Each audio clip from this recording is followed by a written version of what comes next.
There you have it. But People We Meet on Vacation is going to premiere on Netflix on January 9th. Wait, we got to wait all that time? Yeah, I know. I'm I sorry. thought you were talking about this weekend or It's going to be a something. nice holiday movie. Right, yeah. Okay. Based on the holiday Thank you, spirit. Ryan. Does a You're lot of welcome. information. Yes, it was. Thank you.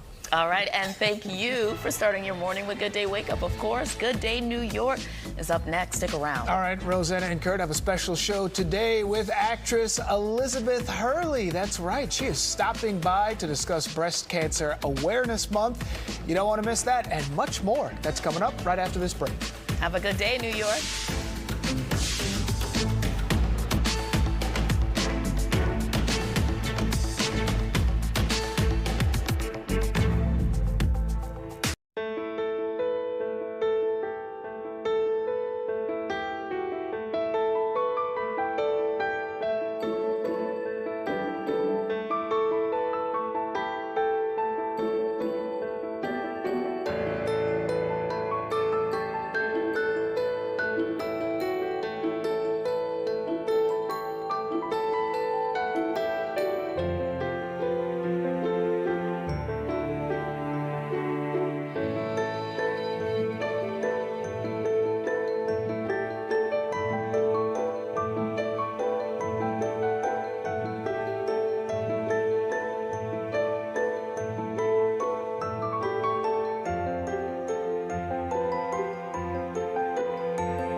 From Fox 5 New York, this is Good Day New York. It is not only hump day, it's the 1st of October. Rabbit, rabbit. Rabbit, rabbit. Good day, New York. Thanks for being with us today. I'm Curt and Rosanna. And I'm Rosanna Scotto. We all need a little good luck in our life. Say it again, rabbit, rabbit. Anyway, it's going to be fallish out there. Sunny, breezy. You need like a little sweater or something because temps are going to be in the 60s. Mike has details for you. Well, we wake up this morning to find out that the federal government is officially shut down. It impacts a number of services all across the country. We'll tell you what it means for you. And get ready to pay more. Subways, buses, commuter trains, tolls are going up. This after congestion pricing? Come on, how much is this going to cost you? And starting today, rent hikes on stabilized apartments in the city will take effect. We'll tell you what you need to know. And it's win or go home tonight for the Yankees. I say win. Let's say win. After a brutal loss to the Red Sox at the stadium, tonight's their night. Yankees, they're going to do it. You got some sleep after the game? I know you stayed up to the end. Well, it was over pretty It was soon. a 6 o'clock start, so that certainly helps us. For sure. The Yankee bullpen needs some help right now, but we'll talk about that a little bit later on. Mike Woods, he joins us right now. You know what? You step outside, you can tell there's a difference between yesterday and today. It's still not brutal. It's not terrible. No. Exactly. pleasant. It's fresh. It's fresh. I open up the windows and let the air in and then get a nice little fresh fall start. So it's all good stuff. Good morning to you there, Rosanna and Curt. Yeah, it feels like a little bit of fall touch is definitely in the air, but we have a clear sky. We're not struggling with the cloud cover like we did early yesterday, but we did get into that sun. It did get warm yesterday. It just took a while to get there. We've got 56 in Central Park right now, 59 in Belmar, as well as in Islip. So we got 30s, 40s, and 50s. Yeah, 39 degrees for you in Monticello. Pretty cool stuff for starters this morning. And our temperatures have dropped about 5 to 10 degrees from what we had yesterday. And on top of that, we have the north wind coming by at around 10 to 15 miles per hour. So those two coupled together, you feel the difference. But we do have a clear sky, and we will keep the sunshine around. The two hurricanes offshore stay offshore, but they are sending back a lot of wave action, so it gets a little treacherous out at the beaches for us, with waves up to around 6 to 10 feet possible. The other thing coming at us tonight, we have the frost advisories and freeze warnings in effect for our northwestern county. So lots of things going on in terms of the cool temps, the wind. It's all kind of churning things up. Today's high temp 68 degrees, even cooler tomorrow, but then there will be a gradual warm as we head toward the end of the week. All right, let's bring in Inez Rosales and get you rolling with the commute. Good morning. Good morning, Mike. Alternate side of the street parking, that's in effect right now. We have a crash on Route 1 and 9 in Jersey City northbound, causing delays over by County Road, left lane blocked there. Then over on the Taconic southbound, traffic jammed. You could see the delays on the camera there. Southbound by the Sprainbrook Sawmill split, you have an accident involving an overturned one lane block there, and you can see the line of red there on the Taconic. And then over on the Belts Parkway, Cross Bay Boulevard, another accident westbound. That one is blocking a lane. Back to you, Curt and Rosanna. Okay, thank you, Inez. Well, much of the federal government is now shut down. A midnight deadline to keep the doors open came and went, and government funding is now expired. All right, what does this mean for you? Haley Fixler's finding it out this morning. What's going on? Well, good morning, Curt, Rosanna. Well, it's important to note this is the first government shutdown since 2018, and that time lasted 35 days. There's no telling how long this one is going to last, but for now, this means millions of federal workers will not get paid. So here's what we know. The Congressional Budget Office announced about 750,000 employees will be furloughed each day the shutdown continues. Essential government workers, so like TSA agents, members of the military, federal law enforcement officers, and air traffic controllers, they will continue to work, but without pay. They will get back pay once the government reopens. Now, the shutdown comes after months of arguing between the Republicans and the Democrats. Both sides refused to budge or compromise on spending bills. The Republican bill would keep the government up and running through November 21st, but Senate Democrats will not approve it unless Republicans extend health care tax credits for low and middle income people. They also want to reverse some of those Medicaid cuts that passed in Trump's big, beautiful bill. Take a listen to what lawmakers say. We see now Republicans are plunging America into a shutdown, rejecting bipartisan talks. The radical wing of the Democrat Party demanded that Chuck Schumer shut down the government, and he did that today. Now, the big question a lot of people have, how does this shutdown affect everyone?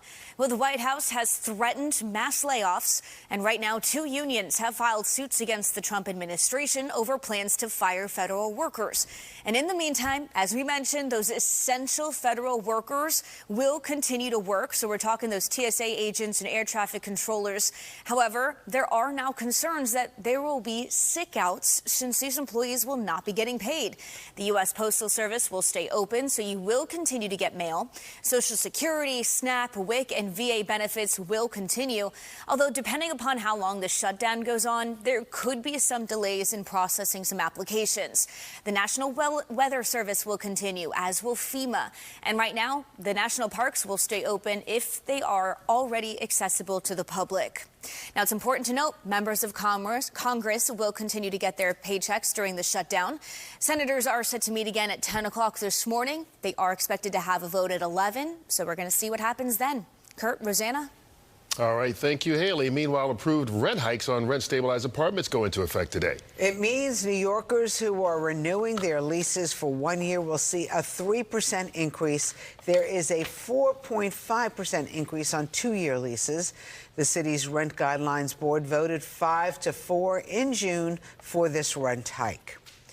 And we're less than 5 weeks away from Election Day, and the 3 mayoral candidates are taking shots at each other as they try to sway you.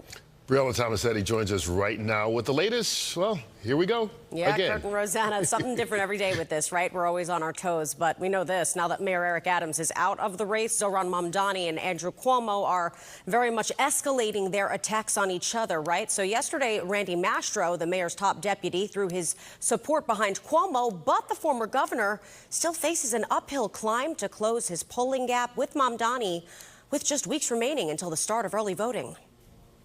Both the mayor and myself are Democrats, and we do see Mamdani as an existential threat, not representative of the Democratic Party, hostile to the Democratic Party, a person who is dangerously inexperienced and could hurt this city. Cuomo made those remarks in a pre-taped TV interview that aired last night. He wants a clear lane to take on Mamdani, warning that the Democratic Socialists' agenda will hurt New York City. But it was Mamdani who took the first swipe yesterday, saying that he is fighting to win over the mayor's voters, while Cuomo is working to gain the mayor's donors. The frontrunner accused Cuomo of cozying up to billionaires for cash rather than working to gain support on the campaign trail. The billionaires may have spent more than $25 million on Andrew Cuomo in the primary and failed. They may spend more money again in this race. We beat them then, we will beat them again. Cuomo, in response, called Mamdani a hypocrite, pointing to donations made to a Mamdani super PAC by billionaire Elizabeth Simons and others. He also noted that Mamdani's parents own a posh estate in Uganda. The former governor focused otherwise on public safety yesterday, an issue his campaign sees as a weakness for Mamdani.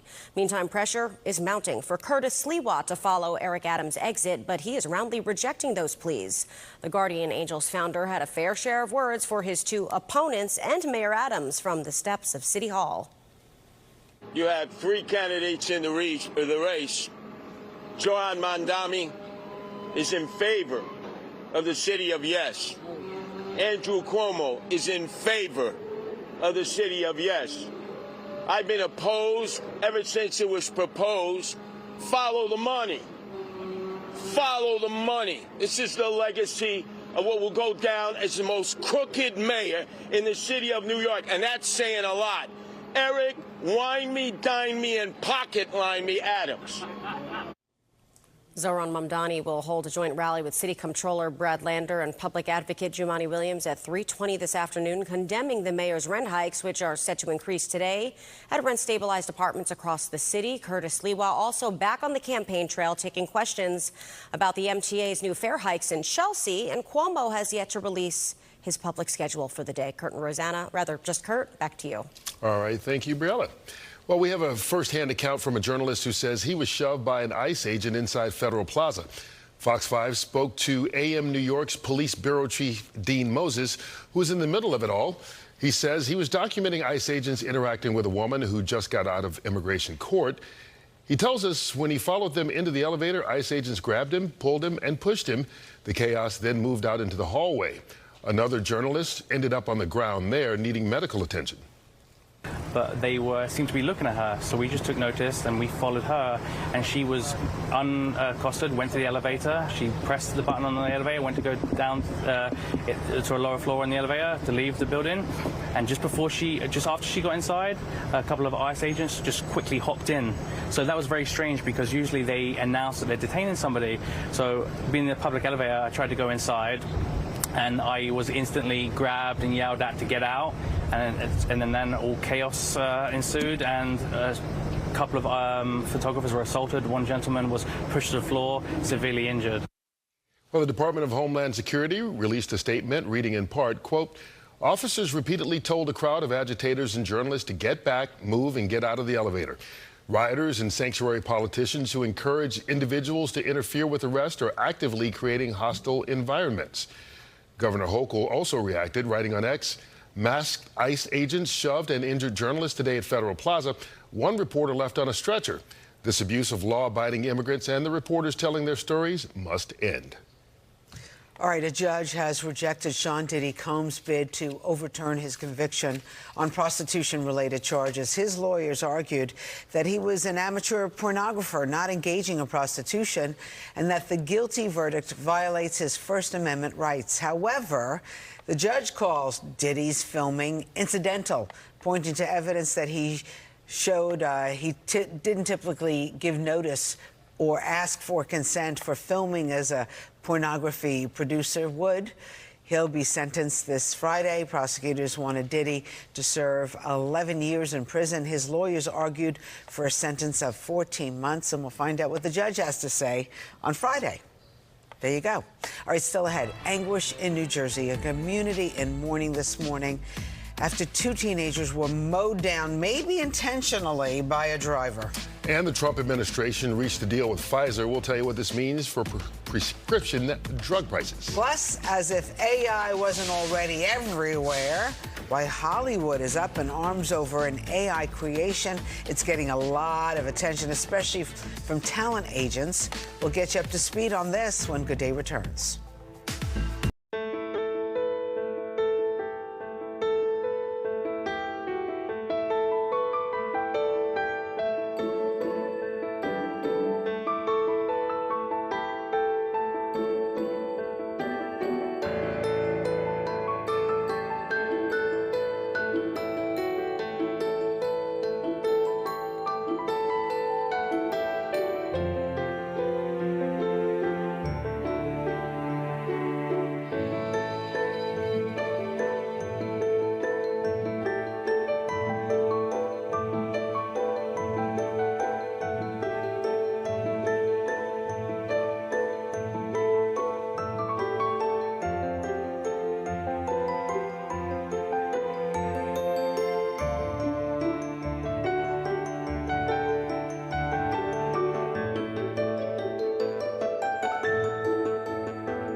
Well, imagine driving down a highway and seeing this. It happened in California, a small plane making an emergency landing. Monday in San Diego, the plane landed on I-15 on the Highway Center Divide. The San Diego Fire Rescue Department says the plane did not crash and there were no injuries, but the incident did cause traffic delays in the area. The plane was eventually towed off the freeway. I'm guessing that would cause traffic to be delayed just a little bit. That's crazy. Luckily, everybody wound up safe in that situation. Thank goodness. You know, I would expect that to happen in La La Land, not San Diego. It's a plane going down. Yeah, exactly. It could happen on the Van Wyck a lot of days because the traffic's not moving. It's not going to happen on the Van Traffic is not moving out there, so you wouldn't have to worry about anything. When you're on the GCP and those planes come in at Newark, it looks like it. Not at LaGuardia, you're thinking like that's a little close. Yeah. Anyway, let's talk about the weather around here. Is it actually getting cooler? Because when I came in like at 4:30 this morning, it was 60. And now we're down to 56. Yeah, I think is where we are. It's like are. going the other way. Still going, but we're probably pausing it right around there, 56 degrees or so. Tomorrow morning is even colder, just so you know. Okay. Yeah. I wore a little something. You did? Okay. Yeah, of course. Yeah, put a little extra something on because you're going to need it the next couple of days. But then after that, as we get into the weekend, you're going to be in really good shape for us here as the sunshine makes a comeback and above normal temperatures. So if you like this cool fall stuff, the next 2 days are all about you. All right, let's take a look at what it's like outside. I still see some haze out there on the sunrise there and the horizon, and it looks like we are going to keep that hazy sunshine around for the morning, and then later in the afternoon, it's all about the sunshine and comfortably cool but breezy conditions out there. The winds are going to have a little something to say for the next 24 hours, and then they should back off after that as well.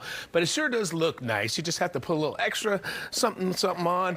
And sweater weather, yeah, I'd say that's probably about where we are right now. Not incredibly cold, but it is a much cooler start. We dropped it by about 10. A couple of cool days today and tomorrow, and then it starts to bounce back up. Dry stretch of weather also. 7-day forecast looks really dry, and then we are still having to keep an eye on the tropics. There's a lot of action out there, but with only kind of minimal impacts here in the tri-state. It's a clear sky that we have. We don't have that high thin cloud cover that we had yesterday that kind of blocked things out for quite a while. It didn't clear up until the end, but got warm quick. Not today. We've got the cooler air arriving. 56 degrees in Central Park as well as in East Hampton. 46 degrees only for you in Monticello, but our temperatures have come down between 3 to 9 degrees from what we had yesterday, and we have the wind from the north coming in at around 10 to 15 miles per hour on top of that. So with those coupled together, it is going to be cooler outside, but it feels even cooler yet because of the wind. High temp in the afternoon gets up to 68 degrees in the city, about 70 for you in Trenton, but we keep that sky clear. Wind direction starts to veer a little bit more to the northeast tonight. Look at the lows tomorrow morning, dropping down to about 50 in the city, about 39 in Monticello. Some places could actually be even cooler than that come tomorrow morning, to the point to where you could see some frost. Tomorrow's high temps, again, even cooler than today, with your high coming in around 65 degrees for you. And then we start to see a wind direction change after that. So we have to go through today's highs, tomorrow's highs, and then we start to bounce it back up with your high temperatures after that. But tonight, again, the frost advisories and freeze warnings, there's a couple in effect for places like Pike County over into Sullivan County for the frost advisories. A freeze warning possible, especially for the highest elevations to the northwest up around Ulster County. Today's high 68, tomorrow's high only 65. Then we take those temps back up into the upper 70s to low 80s for the weekend and into early next week. Now let's slide over to Inez Rosales and get you going with the commute. Any big problems? Well, Mike, you need those sunglasses this morning. Sun glare causing delays out there. Here's a look at the Mario Cuomo Bridge on Westchester side, looking good, but the thruway jammed up approaching the bridge because of the sun. Same goes for the outer bridge. You have delays eastbound, and we have a couple of accidents. 84 eastbound Putnam County at 684. You have an accident blocking at least one lane there with traffic backed up to Carmel. Then the Taconic, that's jammed up southbound because of an accident by the sawmill there. So traffic moving slow. 2 lanes I'm hearing are blocked. We can see a lot of red there. 9A, your alternate, that's also backed up around that area. Then over on in the Bronx, the Bruckner slow westbound than usual, slower than usual by the Bronx River Parkway. 1 lane blocked with a crash. And New Jersey's Clinton 78 eastbound moving slow heading towards exit 13 due to an accident. Rosanna and Curt, back to you. Okay, thank you so much, Inez. An AI-generated actress causing a huge backlash in Hollywood. Yeah, Ryan Christopher joins us right now. And Ryan, this is creating a lot of buzz. Yeah, this is a unique story here. There's a massive debate right now growing over the actress named Tilly Norwood. Is she really an actress? Well, she's an AI-generated actress. You see her right there. It all comes after her creator, Ellen van der Velden, recently claimed that she has multiple agents, as in talent agents, interested in signing this character. Now, SAG-AFTRA, the union, they issued a statement condemning the AI actress, saying that creativity is and should remain human-centered and opposing the replacement of human performers by synthetics. Now, van der Velden also issued a defense trying to defend themselves by comparing it to how film elements like animation and CGI open fresh possibilities without taking away from live acting. But let's also keep in mind CGI isn't necessarily inserting a new actor altogether. So saying that Tilly is, quote, not a replacement for a human being, but creative work, a piece of art. Everyone has an opinion on this. Could be a piece of something else, but Curt and Ro, we'll send it back on over to you. We're not that kind of show to talk about that. Right, exactly. But what do you guys think about this? I mean, it's interesting because this is obviously the future. This is only the beginning. If they could do this and make it look lifelike, imagine what it's going to be like 2 years from now, 3 years from now. Yeah, but do we need that, Kurt? No, we don't. We don't need it. It also reminds me, remember this summer of the Spotify band that was really popular and it turned out it was all AI? Yep. Like, again, we got to figure out a way to harness this and have it work for good, but you're not going to stop it. True. And that's the issue. All right. I don't have an answer. But there's no AI Kurt Menefee. I hope not. Hopefully not Exactly anytime right. soon. One of one. Exactly. Yeah. Kurt still needs to pay bills. All right. Thank you very much, Ryan. You're welcome. Hey, speaking of artificial intelligence, the new push to implement its use to help fight pediatric cancer is in place. Also, DoorDash is expanding its business and introducing us to its newest employee. Oh, here we go again. Automation. Yeah, that's not AI. That's a real thing. I know. Good Day coming right back.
Game.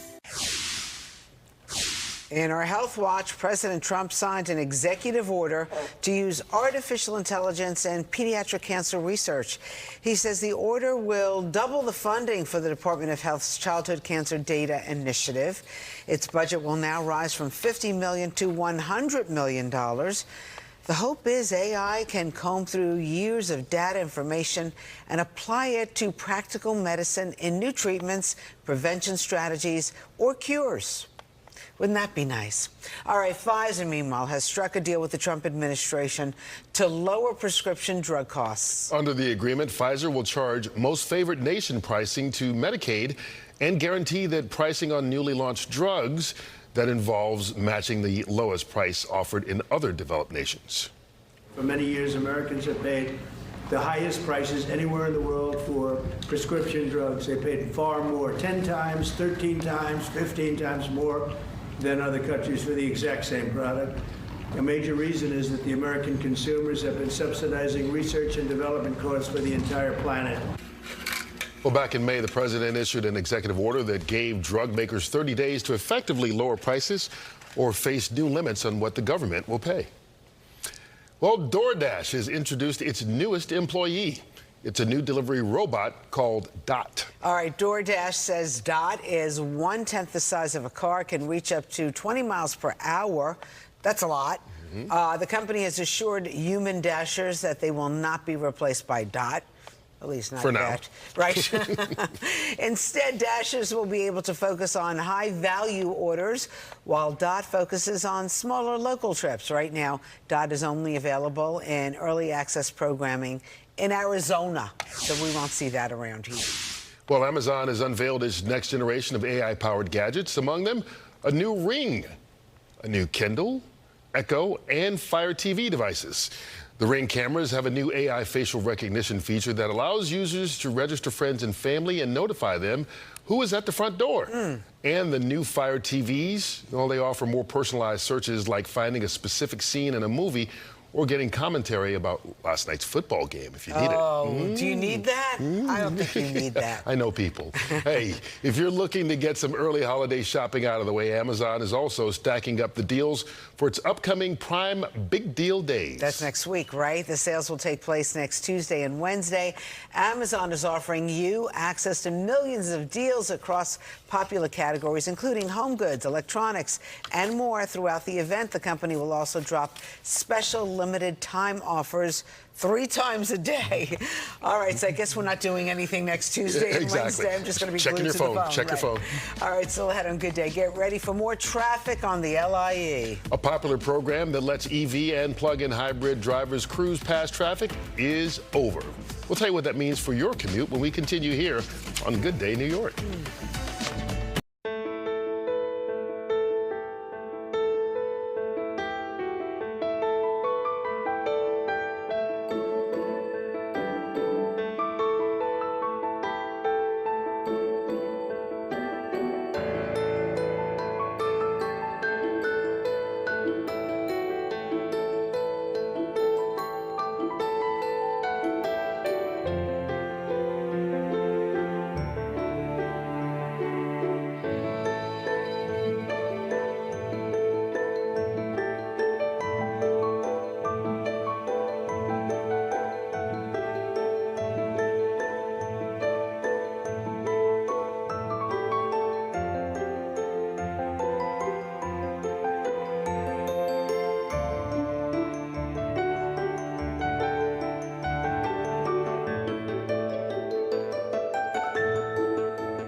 Fox 5.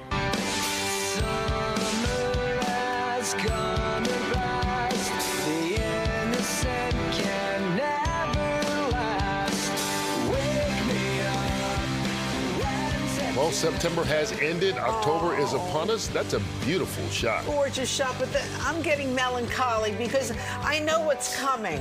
I know what's coming. Today's fine. I love this kind of weather. It's going to be back in the 80s over the weekend. Okay.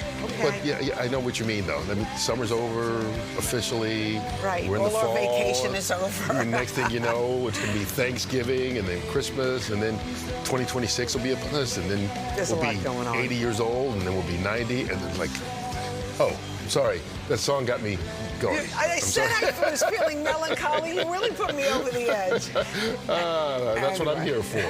Just about 7:30 in the morning. I'm Rosanna Scotto. I'm Curt Menefee. We appreciate you being with us, no matter your age or what time of day it is. Mike Woods joins us right now. Mike, that music kind of does it to me. I can't help I know. it. Yeah. I'm over here planning funerals. Exactly. I'm like, what's going on? Bring it up. I tried to stop short of that and make sure we were you're old. on the right side. You know? Yeah, you're okay. You're okay. All right. Let's show you what we have. have out here in the tri-state. First of all, we need a little bit of rain. We're a little bit behind as far as the drought monitor is concerned. The yellow shaded areas is where it's dry, but in the yellow and the brown shaded areas, that's where we have a moderate drought. We're running about 7 inches below or behind in terms of how much rain we should have out at Central Park. 7.18 inches. The reservoirs are okay, right around 3.5% behind. But we definitely need to play catch up, and it's not happening, at least not today for sure. In fact, probably for at least the next week. It may not be until the end of the week next week before we get some substantial rain. Right now, we've got a dry sky, clear, cool. We're over here starting off with our temps in the 40s and 50s. 43 Monticello, 44 in Sussex, 56 Central Park, as well as in Newark. Our wind is coming in from the northwest at around 10 to 15 miles per hour. Cool and breezy, but still doable. For this time of the year, this is not a big shocker. We're not setting records or anything like that. We've got high pressure in control, and it's doing a couple things. It's keeping us cool and dry, but also we got a trough setup, which is helping to deflect these two hurricanes. There's two of them, Umberto and as well as Imelda offshore. They're continuing to shift offshore as they kind of interact with one another, but also the jet streams helping to pick them up and take them out of here. Imelda, again, not making landfall in the mainland U.S., but Bermuda is right here. It is forecast to be there close to midnight tonight as a Category 1 or 2 hurricane with wind speeds up to around 100, maybe even a little bit beyond that. We'll have to wait and see as it, again, passes by here later on tonight, and then it rolls offshore. But the main impact that we have here in the tri-state region is this. The surf is up. Wave heights at around 6 to 10 feet are going to be possible here probably today and into tomorrow before things start to settle back down. Temp-wise, it's cool today and windy with your high at 68, but the weekend looks so much better and nicer and warmer. Let's bring in Inez right now and see how we're doing with the commute. Good morning.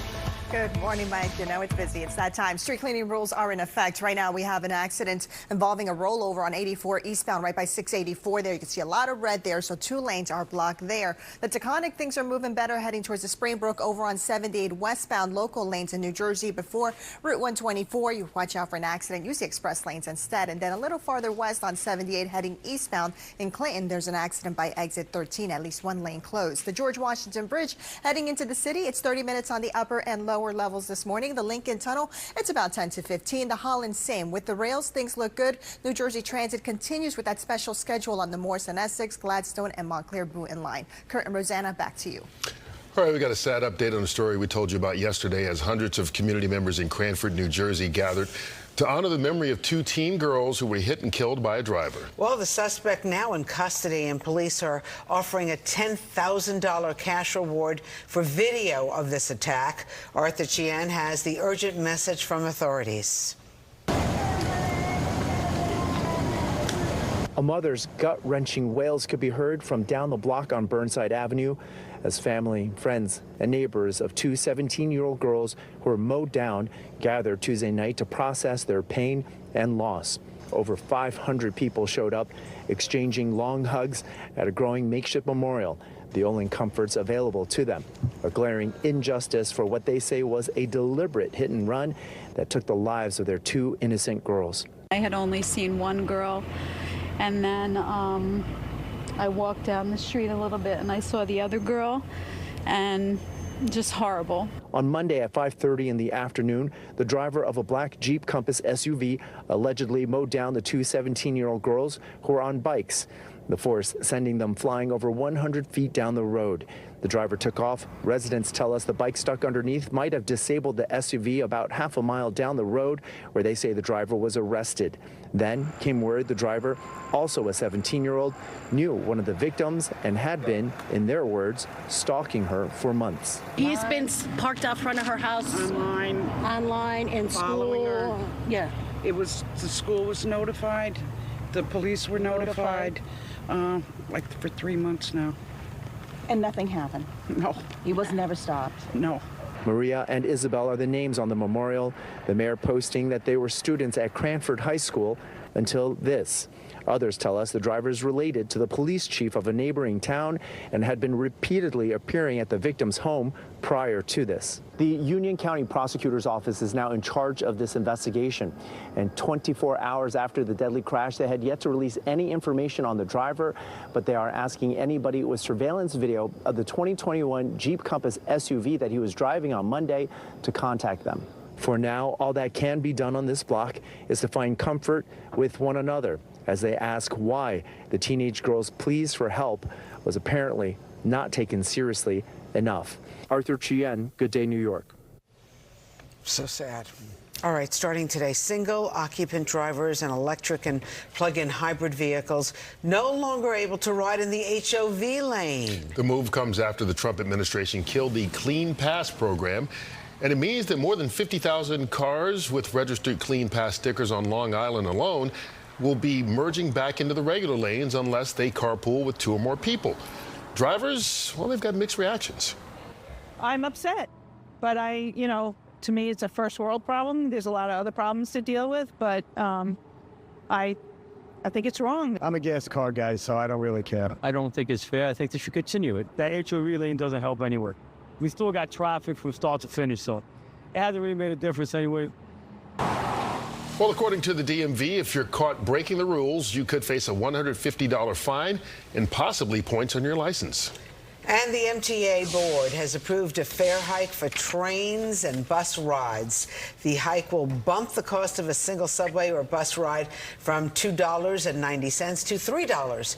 The board also approved a 4.5% hike to both LIRR and Metro North monthly tickets and a 7% toll increase for MTA bridges and tunnels. The new rates are set to take effect the first week of January. Well, starting today, American households enrolled in SNAP will see bigger monthly benefits. The increases range from $6 to $19 more per household, depending on the size. A family of 4 will now receive up to $994 a month. The adjustments are based off the USDA Thrifty Food Plan, which tracks prices and inflation.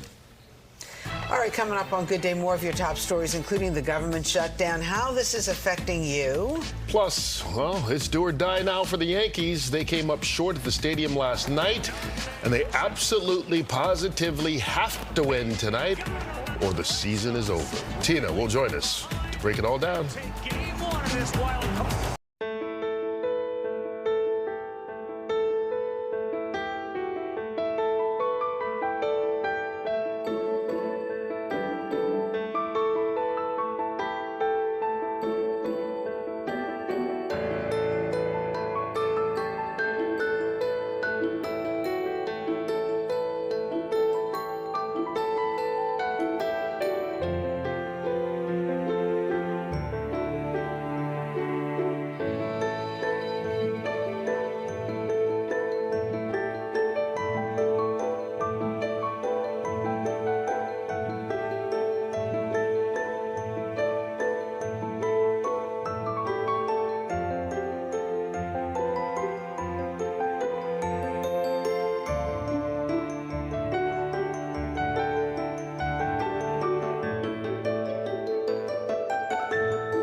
Your communities. All righty, 7:39. It's rush hour. Here's some top stories if you're heading out the door. The federal government has shut down after members of Congress could not reach an agreement to keep programs and services running by the midnight deadline. This means millions of federal workers won't get paid right now. Not clear how long the shutdown is going to last. A judge has rejected Sean Diddy Combs' bid to overturn his conviction on prostitution-related charges. His lawyers argued that he was an amateur pornographer and that the guilty verdict violates his First Amendment rights. The judge did not agree with that, and he'll be sentenced on Friday. Rent hikes on stabilized apartments go into effect today. It means New Yorkers who are renewing their leases for 1 year, they will see a 3% increase. There is a 4.5% increase on 2-year leases. The rent hikes were approved back in June. All right, let's move along, shall we? Let's talk sports. And you know what?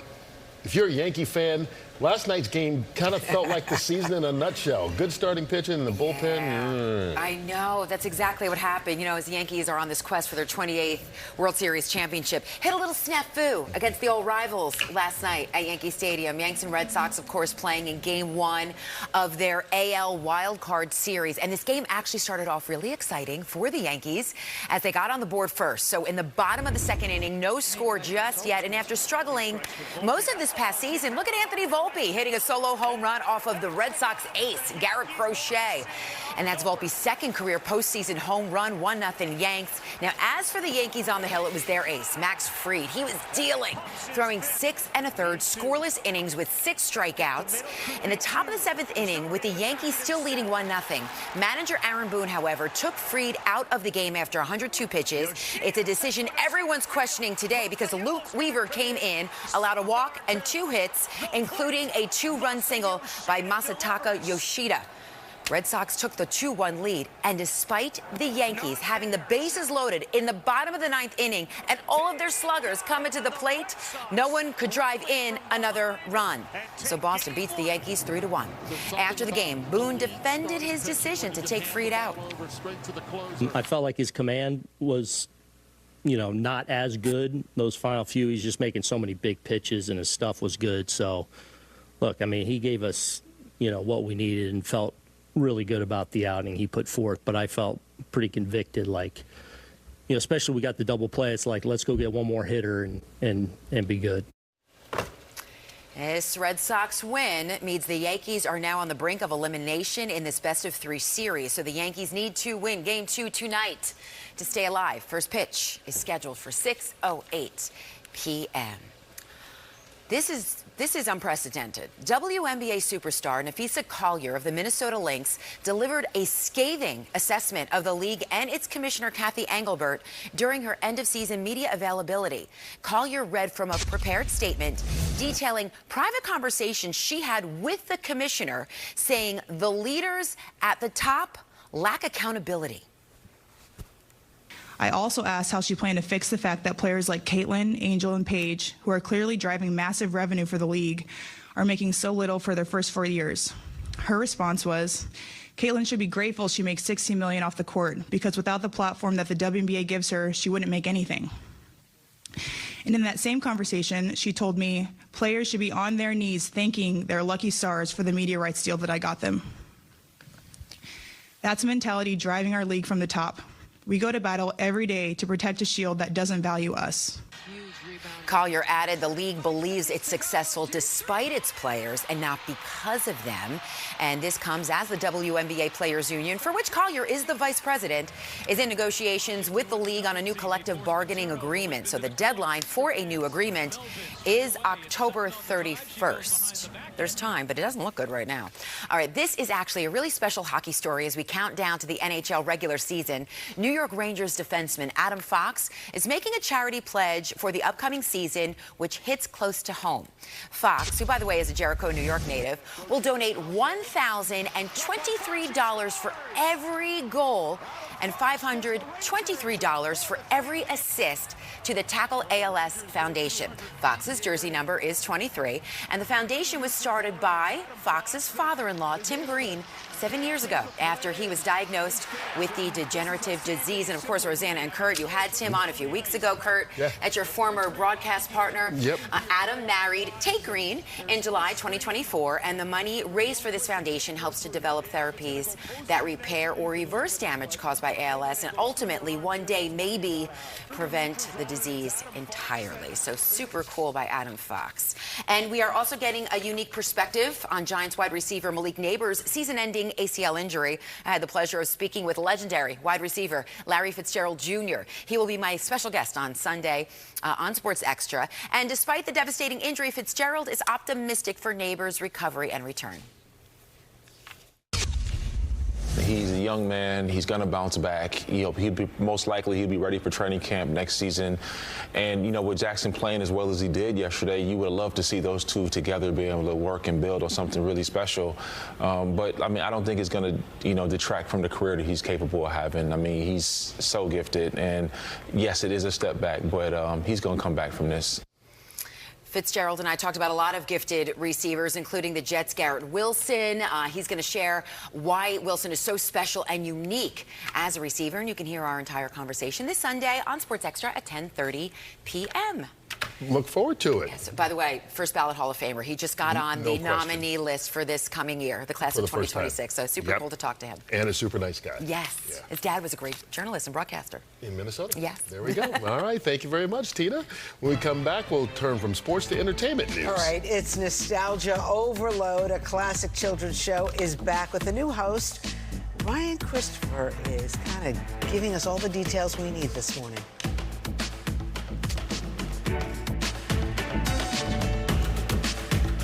We know we can't change everything you don't like about shopping, but here at Stop & Shop, we're going all out to improve what we can. Thank you. We've seen you doing finger math in the store, but no more of that. You deserve a better way to save. Heck yeah, I do. With over 10,000 items always on sale, it's time we actually loved grocery shopping.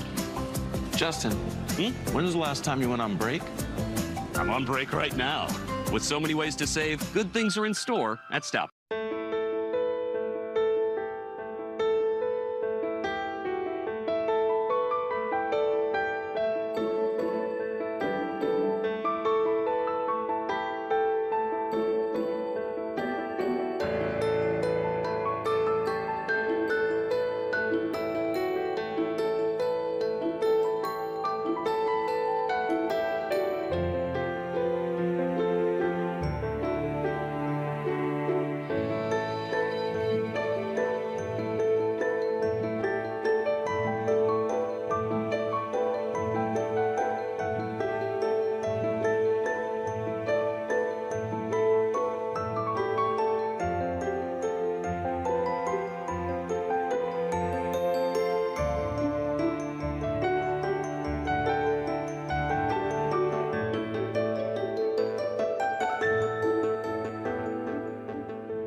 All right, check this out. An Egyptian strongman did not bite off more than he could chew. He attempted to break a world record. He pulled a 700-ton floating boat 15 meters with his teeth. What kind of teeth does he have? Are those real? Super strong. Super strong teeth. And if that wasn't enough, he added a 450-ton boat, pulled them both together The man was hoping to set a new record, world record, for a teeth pull of a boat. The strongman has sent videos and photos of the attempt to Guinness World Records. It's now evaluating the stunt. He gets my vote. What do you think? Oh, my goodness. Even if it's not the best, just for trying the effort. I know. Imagine somebody beating that. And obviously he was working on that. He was in the gym. In the gym. in the dentist's office and in the gym. I tell you what. Mike, I don't know. What kind of teeth? I would think like everything would just come out of your mouth. Platinum? I don't know. But yeah, I'm telling you, if I saw that in the gym, I'm calling the cops. And backing away. This guy's got to go. Yeah. Something's happening. All right.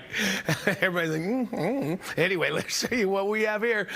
We got a sunny sky here again. Temperatures a little cool for you for starters this morning, especially compared to what we just had. We just had our highs in the upper 70s to low 80s. Not the case for the next 2 days anyhow. 56 Central Park, 51 degrees in White Plains, 41 degrees in Monticello. And the winds, they're coming in from the north at around 10 to 15 miles per hour. Yeah, we got a breeze on top of the cool temp that we have this morning, so that's what kind of shocks the system a little bit. But it's still not an awful day. High pressure is just sending down that cool Canadian air and also helping to keep these two storms offshore. We have Hurricane Humberto, which is weakening, Hurricane Imelda, which has actually been strengthening over the Gulf Stream waters, and they're both headed to the east and northeast and continue to head in that direction over the next couple of days. The only thing that we get out of that is a lot of wave action, and that's happening starting today. Wave heights are probably around 6 to 8 feet. They'll probably get as high as 10 to 11 feet in some of the offshore waters here.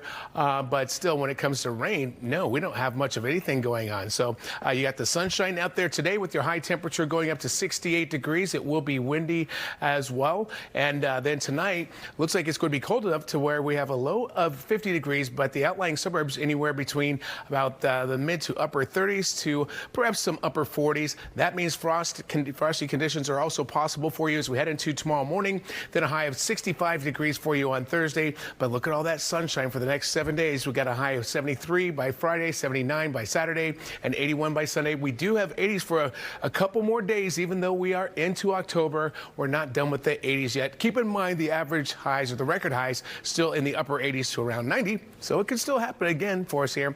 All right, let's take you over to Inez Rosales and see how we are doing at this point with the commute. Good morning. Good morning, Michael. We have street cleaning rules back in effect today. And as far as your commute, it's been a busy one. We have 84 eastbound jammed up heading towards 684, accident blocking 2 lanes, hearing and overturned vehicles involved there. 78 in New Jersey, westbound local lanes. You want to take the express lanes instead. Before Route 124, there's an accident there. And we also have a crash, a couple of them by the Kew Gardens interchange here. First off, it's the Grand Central Parkway, 2 lanes blocked there. This is approaching the Kew Gardens interchange, left and right side. So traffic jam to the Long Island Expressway. Then the Van Wyck slows southbound over by Queens Boulevard. You have another accident. Back to you guys. All right, thank you, Inez. George Clooney, what's he up to? You know, I think we just put George Clooney stories in our show just for Rosanna. Like, is there even a story, or are we just... I just need to look at him. I really don't want him saying anything. Got it. Okay. Fair enough. All right, well, before I start talking, let's just cut straight to the video. Okay, we don't need to see this. Let's just help Rosanna out. Okay. Here's the video. George Clooney, he's now opening up about his character in the upcoming film, J. Kelly. Now, the film is about a famous actor who goes on a journey of self-discovery and confronting his past. Now, the actor tells The Hollywood Reporter that J. Kelly made him thrilled that in real life he hadn't lived a life of regret. I mean, think about all he's done. He should. You think so? Oh, because he's not with regrets. No. Oh. No. Oh, okay. Well, your regrets for him aren't his regrets for him. Maybe he doesn't regret what he's done. He's regretted things he's done. Okay, like what? Like the letter to the New York Times. Okay. Has he said he regretted that? I thought I read something over the summer. I don't think he said that. He's like, I think I might have heard that. How did this turn political all of a sudden? My friend told me one time. Exactly. I read on Twitter somewhere. Back to the movie, Clooney also said that he was thrilled that he was going to get a chance to explore the character's journey, but was also thrilled that he wasn't actually living that life. Now, J. Kelly hits theaters November 14th, starts streaming on Netflix December 5th, and of course, Adam Sandler plays his manager in the film. He was just at the New York Film Festival as well, so it's super exciting. I'm just excited to see the two of them share the screen. Yeah, and it's been so great to see Sandler take on these dramatic roles as of late. He's so good at that. He's really good in dramatic roles. He is. I mean, he's good at comedic roles as well. Right, yeah. But it'll be so cool to see him with Clooney, too. So can't wait for that film. So stay tuned for that. And now to this, we're getting our very first look this morning at Netflix's upcoming film, People We Meet on Vacation. And I think we'll all have a unique opinion on this one. just enjoy your trip, we suggest the following itinerary. I say we just wing it. I'm the king of the world!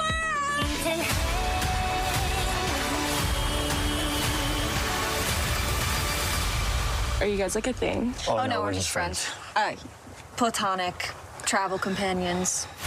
Yeah, okay. So the movie follows best friends, quote unquote, Poppy and Alex, played by Emily Bader and Tom Blythe, who spend every summer vacation together despite living in different cities. Okay, so they're just friends, really? Well, the balance of their friendship is tested and potentially becoming more than just friends. I mean, guys, if you're going on a vacation with someone of the opposite sex every summer, it should, like, what, really? Why?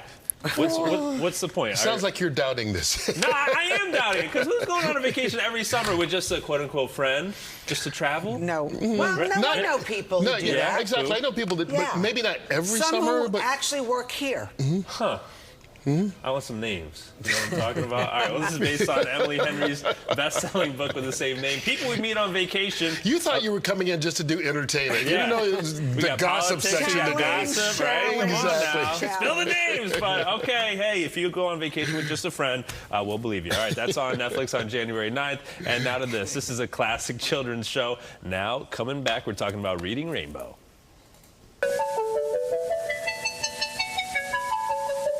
Butterfly in the sky, I can go twice as high. Take a look, it's in a book, a reading rainbow.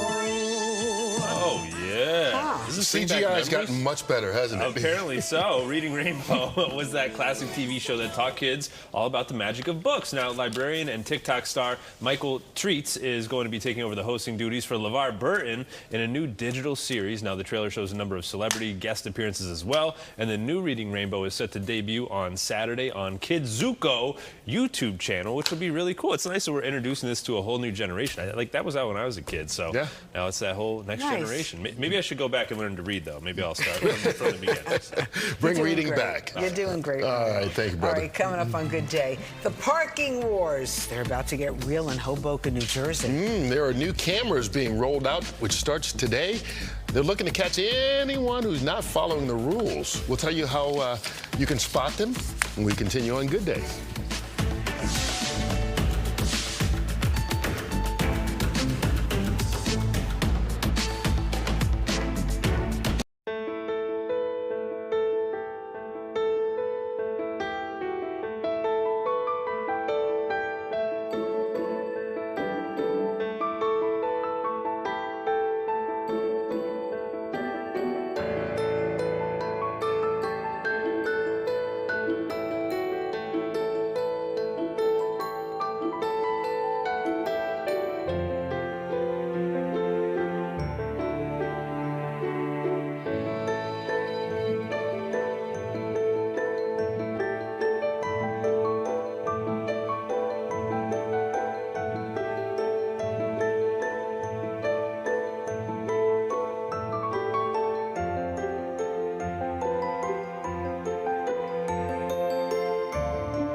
Better.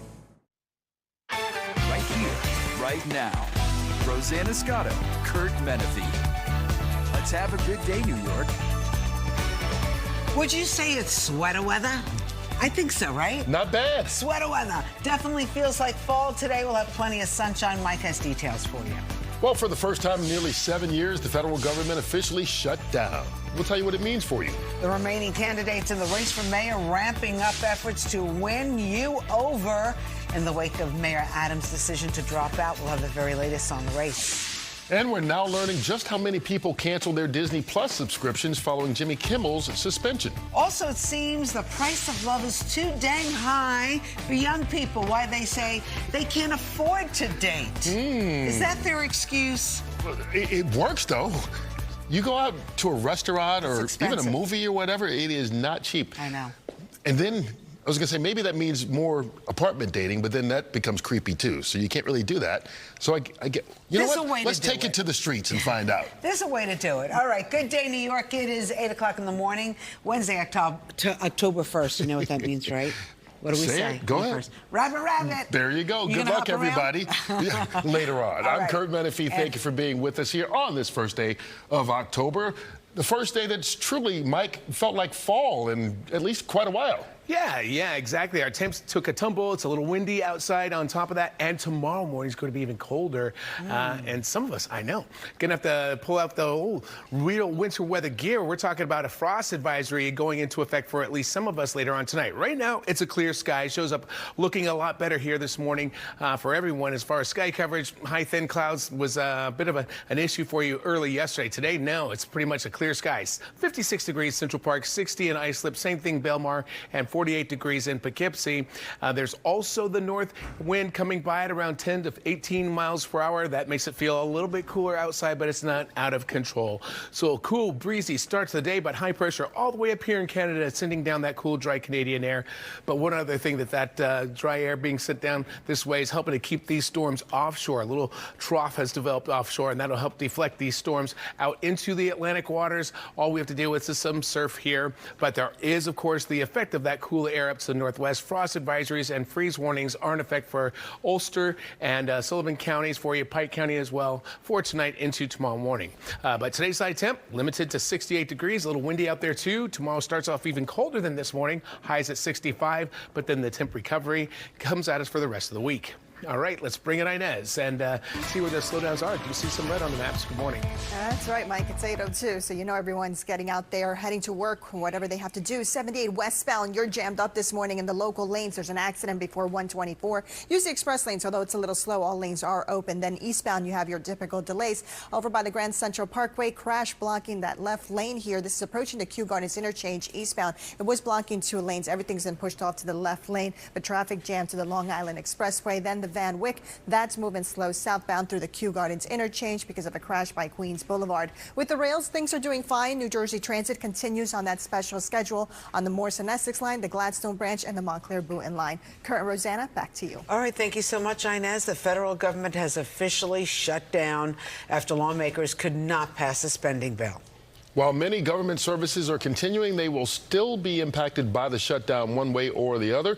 Good Day's Haley Fixler is here with the latest to tell us exactly what will be affected and what won't for now. Well, good morning, Curt, Rosanna. Right now, millions of federal workers, they will not get paid, with the exception of members of Congress. Now, we don't know how long the shutdown is going to last. The last time this happened was back in 2018, and it lasted 35 days. So here is what we do know. The Congressional Budget Office announced about 750,000 employees will be furloughed each day the shutdown continues.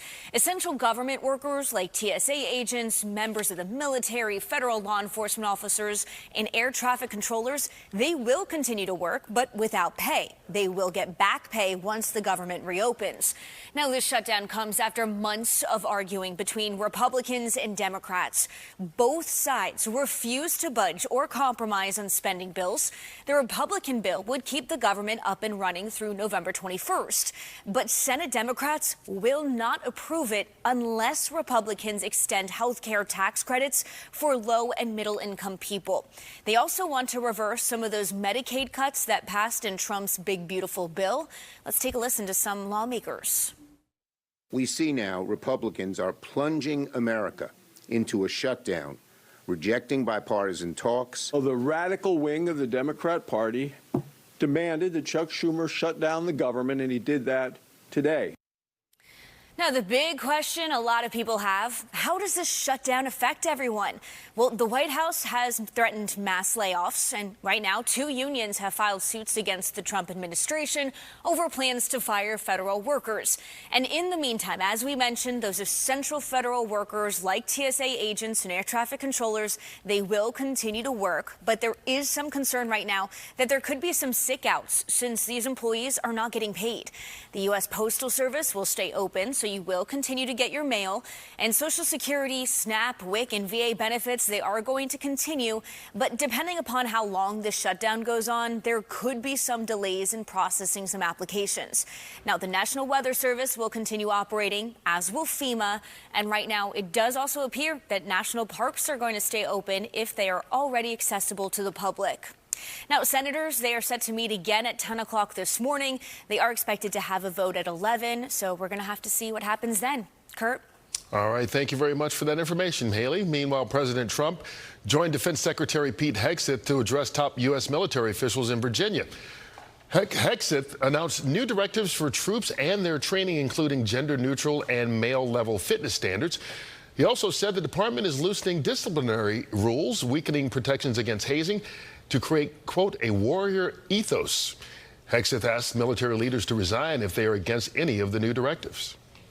A federal judge has temporarily blocked the Trump administration from cutting $233 million in counterterrorism grant funds for Democratic-led states. Now, that includes $187 million earmarked for New York. New York joined 11 other states in a lawsuit to stop the Department of Homeland Security from cutting those funds. The suit claims President Trump was retaliating against Democratic-led states by redirecting funding away from them just as the fiscal year ends.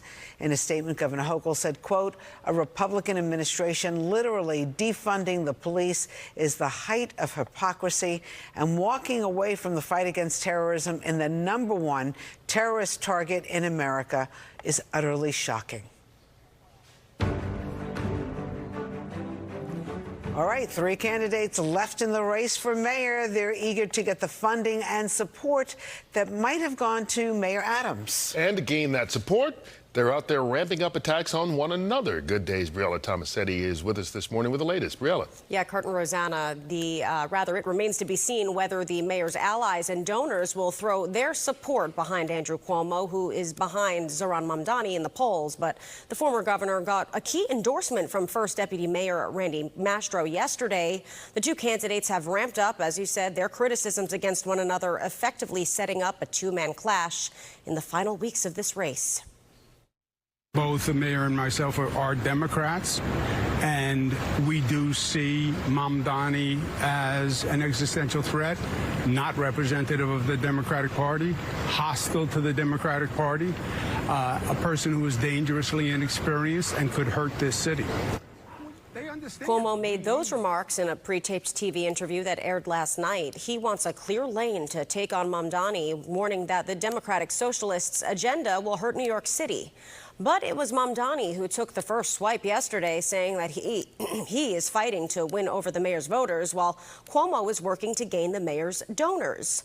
The frontrunner accused Cuomo of cozying up to billionaires for cash rather than working to gain support on the actual campaign trail. The billionaires may have spent more than $25 million on Andrew Cuomo in the primary and failed. They may spend more money again in this race. We beat them then. We will beat them again. Cuomo, in response, called Mamdani a hypocrite, pointing to donations made to a Mamdani super PAC by billionaire Elizabeth Simons and others. He also noted that Mamdani's parents own a posh estate in Uganda. The former governor focused otherwise on public safety yesterday, an issue his campaign sees as a weakness for Mamdani. Meantime, pressure is mounting for Curtis Sliwa to follow Eric Adams' exit, but he is roundly rejecting those pleas. The Guardian Angels founder had a fair share of words for his 2 opponents, plus Mayor Adams, from the steps of City Hall. You have 3 candidates in the race. Zohran Mamdani is in favor of the city of yes. Andrew Cuomo is in favor of the city of yes. I've been opposed ever since it was proposed. Follow the money. follow the money. This is the legacy of what will go down as the most crooked mayor in the city of New York, and that's saying a lot. Eric, wine me, dine me, and pocket line me Adams. Zohran Mamdani will hold a joint rally with City Comptroller Brad Lander and Public Advocate Jumaane Williams at 3:20 this afternoon, condemning the mayor's rent hikes, which are set, by the way, to increase today at rent-stabilized apartments across the city. Now, Curtis Lewa is also back on the campaign trail, taking questions about the MTA's fare hikes down in Chelsea. Cuomo, though, has yet to release his public schedule for the day. We're waiting on that. Curt and Rosanna, back to you. All right, thank you. Well, still ahead, if you plan on double parking in Hoboken today, you might want to think again. All right, officials are ready to start ticketing more drivers who violate parking rules because it's got new cameras all over the city. We're going to tell you about it when Good Day returns.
Fox 5. Well, have you heard about Chunk? Look at Chunk. This is a brown bear with a broken jaw nicknamed Chunk. You can see why. He was crowned the winner of Fat Bear Week. The contest allows viewers to watch 12 bears on live webcams in Alaska, in the National Preserve over there. Each bear is pitted up against each other in a bracket-style single elimination tournament where you get to decide who wins. The bears do not get weighed during the tournament because of safety concerns, but contest organizers predict Chunk weighs about 1,200 pounds. Despite his broken jaw, he remains one of the biggest and fattest bears at Brooks River, and he used his determination and adaptability to persevere through that injury. What do you think? Who won? Well, Chunk, obviously. Chunk finally finished first after placing second the last 3 years. Yeah, he just had to eat a little bit more. Apparently, they had a crazy salmon run this year, and they said that's why Chunk was able to add the extra chunkiness. Really? Salmon is supposed to be so good for you. Look at his face. It's so nice and glowing. And he's got a broken jaw and able to get to 1,200 pounds. Well, salmon could be a little soft. There you go. It's really impressive there, Mike. I mean, that is good sushi coming straight out of the water. Doesn't get any fresher than that. Yeah, exactly. Way to go, chunk. All right, here's what we've got here, Rosanna and Curt. We've got the sunshine out here. It definitely has a fall feel. It looks real nice. It's one of those picture-perfect postcard-looking shots looking into the low end of Manhattan, and we're in good shape with that. Let's take a look at the almanac and show you what is normal as we start to wind it down for summer altogether here. Yep, it's fall. Officially, it's been that for a little bit, but it's definitely feeling like it today. 70 is your normal high temp for today, and 68 is what we are going for. So we're just a little bit below normal. The problem is we had a high of 81 yesterday, so that was closer to a record high. But yeah, it looks like today it's starting to cool off for you a little bit, but it's still not bad at all. We've got a sunny sky here right now, and just a little bit of wind out there too, and cool temps to get you out the door too. 56 Central Park, 60 in Islip, 55 degrees in Bridgeport. On top of that, you have the north wind coming by at around 5 to 15 miles per hour, so it makes it feel just a touch cooler than it actually is. But other than that, no real problems, just the cool Canadian air being sent down this way. But we have two storms offshore, one which is a hurricane, one which was a hurricane. It's weakening, that is Umberto, but as far as Imelda is concerned, still a hurricane and still looking like it may even strengthen a little bit. It's out here in the Atlantic waters. Showers, yep, they've been coming to the Carolinas, but not for us here in the tri-state. But that storm will pull over Bermuda, it looks like later tonight and into tomorrow morning, and then get pulled out to sea thanks to the jet stream. See that northerly flow? It's helping to knock those two tropical systems out to sea. So it keeps us clear, but one thing we do have to deal with here is an increase in the surf. So we have a small current advisory along with a high rip current risk, as well as wave heights at around 6 to 10 feet with those big storms offshore. That's our major problem out at the beaches. So be on the lookout for that if you're going to be somewhere close to the water. Even that could be a problem. High of 68 today, only 65 tomorrow. Then we take your temps up as we head into the weekend. We do have a couple 80s early next week. Let's get over to Inez and see what's going on with our slowdowns. Good morning. Good morning, Michael. We have strict cleaning rules in effect. Slow on the Grand Central Parkway this morning. If you're traveling eastbound from the LIE heading towards the Kew Gardens interchange, we have an accident behind the fire truck there, so you have one lane blocked. The Gowanus, that's moving slow there. But it's moving slow right now from the Belts Merge heading towards the Prospect to George Washington Bridge. It's about 30 to 40 minutes heading towards the upper level. It's about the same lower level at the Lincoln Tunnel, 20 to 25. The Holland, same. And with the rails, New Jersey Transit, there was an earlier stalled train leaving delays for you in and out of Penn Station, about 20 minutes. Everything else running on or close. Curt and Rosanna, back to you. Well, if you're breaking the parking rules in Hoboken, be aware. Today, the city will start to give more tickets out to people thanks to cameras all over downtown. Everybody's watching you. Duarte Geraldino got an up-close look at how it's going to work. You see this camera? Good, because it's watching you too. Looking for traffic violators on Washington Street from Observer Highway to 8th Street to help police determine who should be fined. Hoboken, it's a smaller town, and you know, the roads are more narrow and there's not really a lot of great parking. Sasha King is always in Hoboken and says double parking is just what people do here. A city study found bike lanes blocked more than 4 hours a day, 68 double parking violations daily, bus stops blocked 158 times a day. Over half of all loading zone use was illegal. To cut those numbers, the city is implementing its camera-based license plate enforcement for access and response time effort. And all of this happens on October 1st. Hoboken's mayor acknowledged the initial bite of these cameras will sting, but if the experience of other cities like Philadelphia, Miami, and Pittsburgh is any indication, drivers usually don't break the law twice. 87% of tickets that are issued to somebody who's in violation are not issued a second violation. So say you're the violator. For whatever reason, you park in a bus lane, a bike lane, and in a tollway zone, and that camera clocks you. You're not immediately going to get a ticket. What happens is a parking enforcement agent will review the camera footage to determine whether or not there was a violation of the law.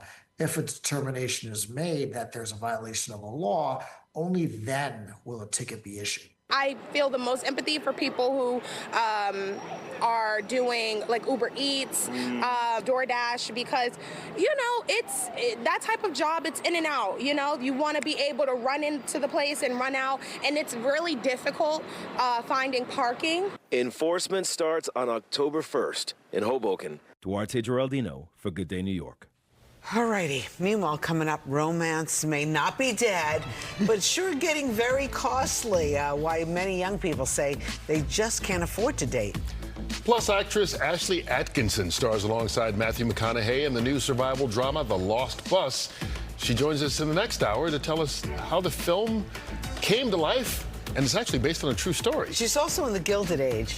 Anyway, if you're heading out, you don't have to miss a moment of Good Day. You don't have to miss a moment of whatever Curt is going to say that's going to get him in trouble. Oh, yeah, it's always Curt, always Curt. What do we need to do? All right, listen, very easy. You see that QR code? Yes. All right, just get your camera right now, your phone, take a picture of that. Then you could stream us anywhere. Download the Fox local app, easy peasy. Do you know how much it costs? No. Let's see. Dating's expensive. I wonder how much the app is. This is going to fit into your dating thing. Okay, it's absolutely free. Get out of here. Good Day New York, yeah, absolutely free. We'll be right back.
Fox Local.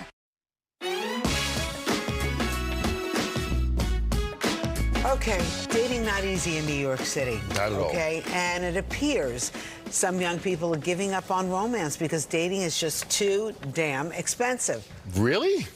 Like the rent is too damn high. I know, but now you can't even date. Crystal Young taking it to the streets on the Upper East Side. Are people agreeing with this? Kind of, sort of, but they're also saying that you have to get creative. So, Rosanna, you took the words out of my mouth. I was going to say, in New York City, not only is the rent too damn high, but it is really, really costly to date. Well, we know that New York City is just an expensive city. I always laugh and say, you can make a lot of money in New York, but it literally flows from your wallet right back out again. So we know that. But it's interesting that we are talking about this because there was a study recently done. It was a connected conducted study between datingnews.com and the Kinsey Institute, and they found that 37% of young people are just sort of sour on dating because of the economy. 43% said, yes, we are going on fewer dates, and 33% say it is 100% everything else around me is so expensive, so I have to scale it back. But people are saying there's something you can do. How about free? How about get creative? Take a listen to the answers. I think it can be a lot of money, especially for birthdays and stuff like that. But I think there are also things that you could do that don't cost a lot of money. Okay. And there are places like you could go to get gifts that are cheaper. So at the end of the day, it just depends where you decide to go. So I travel a lot. So New York is expensive sometimes for no reason. Okay. Like I've been, places in Europe, Asia, and especially like places like Bali. I get that we're not that, but yes. And I get the prices, but sometimes it just doesn't make sense. Yes. I think everything always costs. There's an opportunity cost of what else you could be doing. Mm-hmm. I'm a lover. I love my girlfriend very much. Okay. And I like to spend things on her as well, but okay. I understand you got to weigh all the options and focus on what's most important to you in life. So in a city like New York, you really have to search sometimes, but there are things that are just fun, that are not super expensive. They allow you to get to know someone. And so it's not always about the money, but you got to acknowledge that even going out for just a couple of appetizers and drinks can be easily more than $100 and more than you have. Apparently, too, people are moving in together faster because they're like, hey, I like you. Want to split the rent? So there you have it. I'm going to toss it back inside to both of you, Curt and Rosanna, who luckily do not have to worry about that. Amen to that, sister. Thank you very much, Crystal. Yeah, you're right about that. Yes. Meanwhile, a new joint game hosted its first tournament in Budapest. Rubik's Cube inventor Enro Rubik and chess master Judith Polgar collaborated to create a game called Rubik Chess. What? The duo's first tournament consisted of pairs competing in 5 rounds with one person as the chess player, the other as the Rubik's Cube solver. The matchup began with a chess game, and then 3 breaks were given throughout to solve a 3x3 Rubik's Cube. The fastest solver gives their team a major time advantage. Both game creators say this helps people work with others. We are slowly forgetting using our hands. We are making, not writing, but pushing the buttons. The machines are doing and fabricating and so on and so forth to transfer. But I believe our hands and our mind together made us human.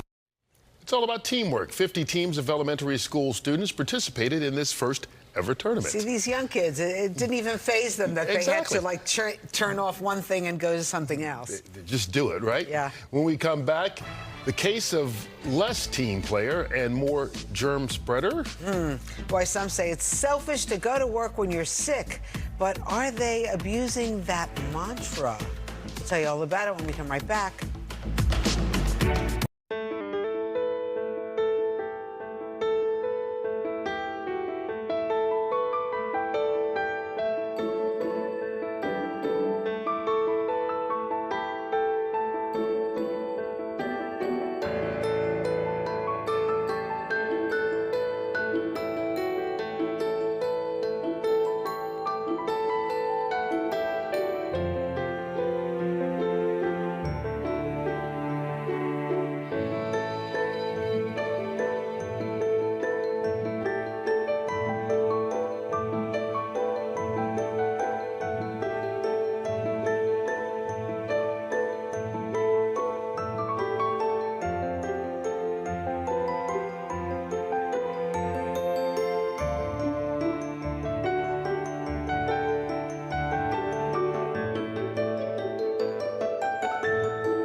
Sally, when the wine runs out, drink sake.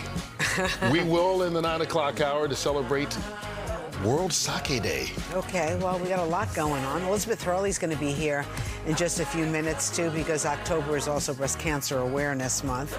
Right now, it's 8:30 in the morning. Happy that you're with us. I'm Rosanna Scotto. I'm Curt Menifee. What's today? Wednesday? Today's Wednesday. So 48 hours exactly from now, what happens? Wait. Pick up your phone right now. Okay. While you're right here with us, you know, on Friday, we have a tradition around here. At 8:30, we play that song, Native New Yorker. We dance, we sing. We try to get Curt to move. Try is the operative word there, but we want you to actually join us in celebration. Each week, we choose a viewer as our Native New Yorker of the day. And the reason you're grabbing your phone is to use that QR code right there, record yourself doing anything to the song Native New Yorker, and just send us a clip.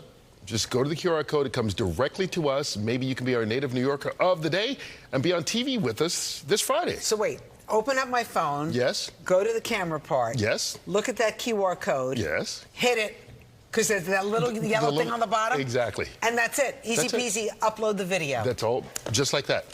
And then next thing you know, you're watching TV on Friday and like, look, Ma, that's me.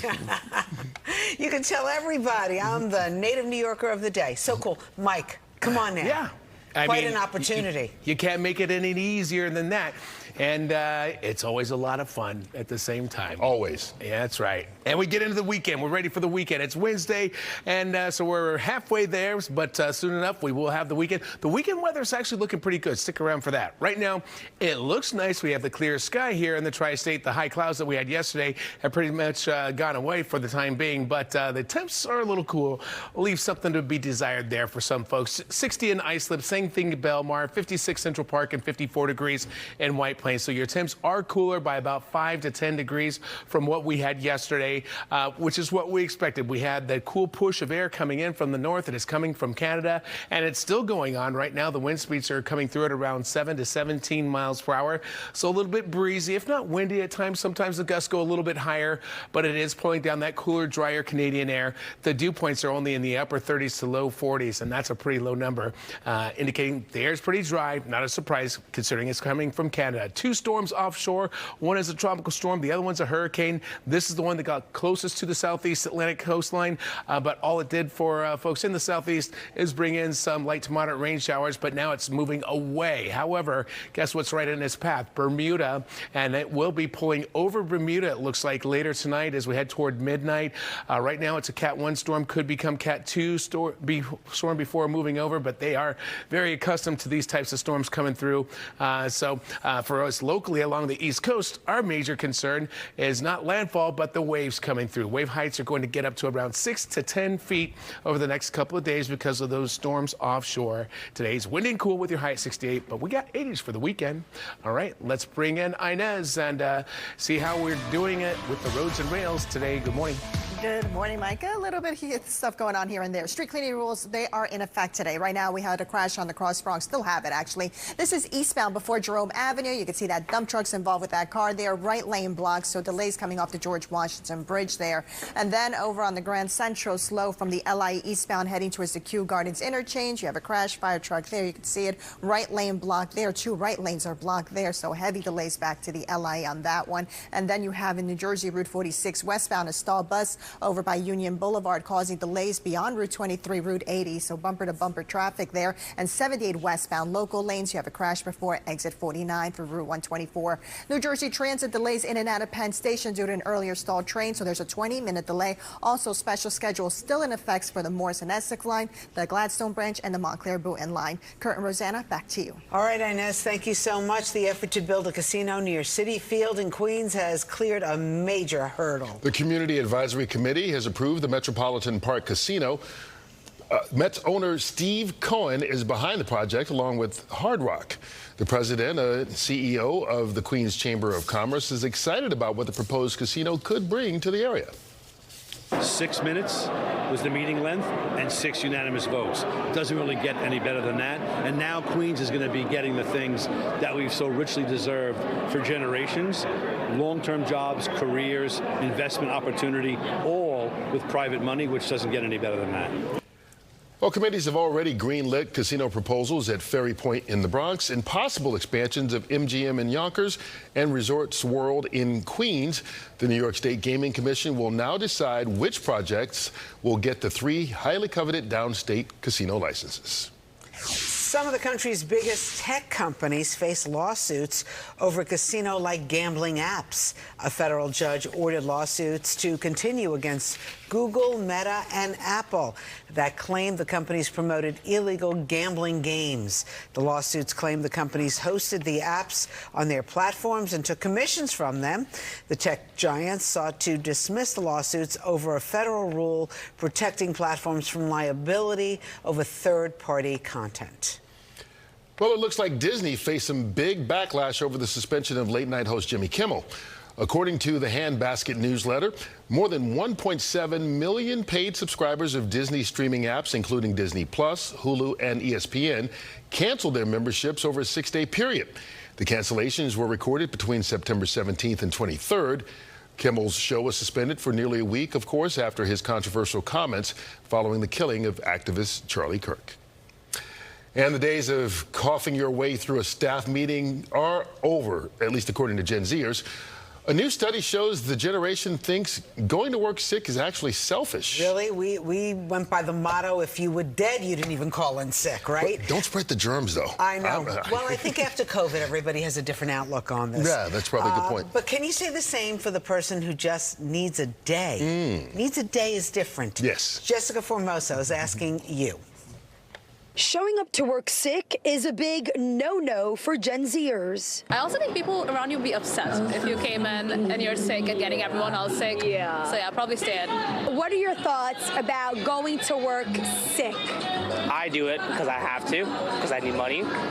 So I work sick. I don't. I call in. According to a new survey conducted by Tucker Research on behalf of ZipFizz, Gen Zs and millennials don't believe in dragging yourself to work sick. In fact, out of the 2,000 people surveyed, 31% say showing up to work ill is selfish and no badge of honor, while 25% think it impresses bosses. I think they're more forgiving now as well. I think they'd rather you stay home than go into work because you're going to get other people sick, especially post-COVID. Everyone's a little wary. So I've never felt scared of calling in sick because I think it's very understanding. Now everybody, everything's an illness and everybody's sick, We basically, we got a cut, we rub dirt on it. Greg Giangrande, human resources and communications leader, says not only did the once celebrated act of powering through shift during COVID, it's also generational. So there's just a greater awareness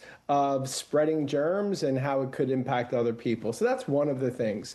But the other change post-COVID is that workplaces are more remote now. So Gen Z is growing up and entering the workforce where they don't feel as connected to their employer because so many of them are working remotely, either full-time or part-time.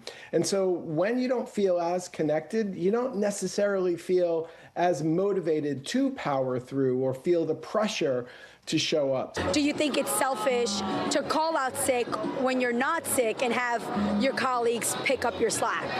Probably. Yeah. I think I would feel guilty, so I guess I wouldn't like it if someone did that as well if I'm picking up that slack. So yeah, maybe a bit of both. Like if someone needs to call in sick, they gotta call in sick. I'm not gonna hold that against them. That's not fair. Even if they're not sick. Even if they're not sick. If I see them posting a story but they're out drinking and they're not working the next day, it's like, go do you. Enjoy your life. I'm not gonna judge you based on that. People are different. Back to the survey, 86% say they feel concerned about their own well-being when others come to work visibly sick.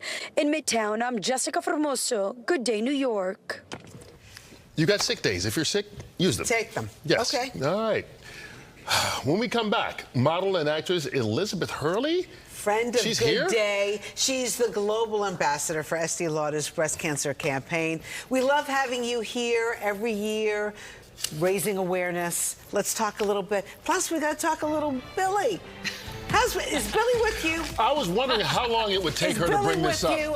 I'm sorry, Elizabeth. It is not with me today. I'm sorry, okay, Elizabeth. Fine. Okay, Elizabeth, we will see you very shortly.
your communities. Well, today is October 1st, so we're kicking off Breast Cancer Awareness Month with Elizabeth Hurley joining us. For 3 decades, Elizabeth has traveled the world as global ambassador for Estee Lauder Company's Breast Cancer Awareness Campaign. She uses her voice and platform to put a spotlight on breast cancer. Since then, big strides have been made. Most notably, breast cancer mortality rates have decreased in the U.S. by 44% among women since 1989. That's such great news. This fall, Elizabeth is continuing the conversation, sharing a powerful message. Breast care is self-care, encouraging you to make breast health a regular part of your wellness routine. Elizabeth Hurley, always great to see you. Good to see you again. Thank you for having me. So, I mean, really, when you think about 30 years ago, it was a death sentence if you heard that you had breast cancer. Now, I mean, you got a fighting shot. I had so many friends who still have been diagnosed, but, you know, it's a journey. It is a journey, and I think back then also nobody really knew much about breast cancer, and definitely nobody spoke about it, which is why our campaign started in the first place. It was a breast cancer awareness campaign as much as a fundraiser, and I'd lost my grandmother to breast cancer in the early 90s, just before I joined the company. And she was just a classic example. She didn't know anything about her disease. She didn't talk about it. She didn't tell us much about it until it was way too late.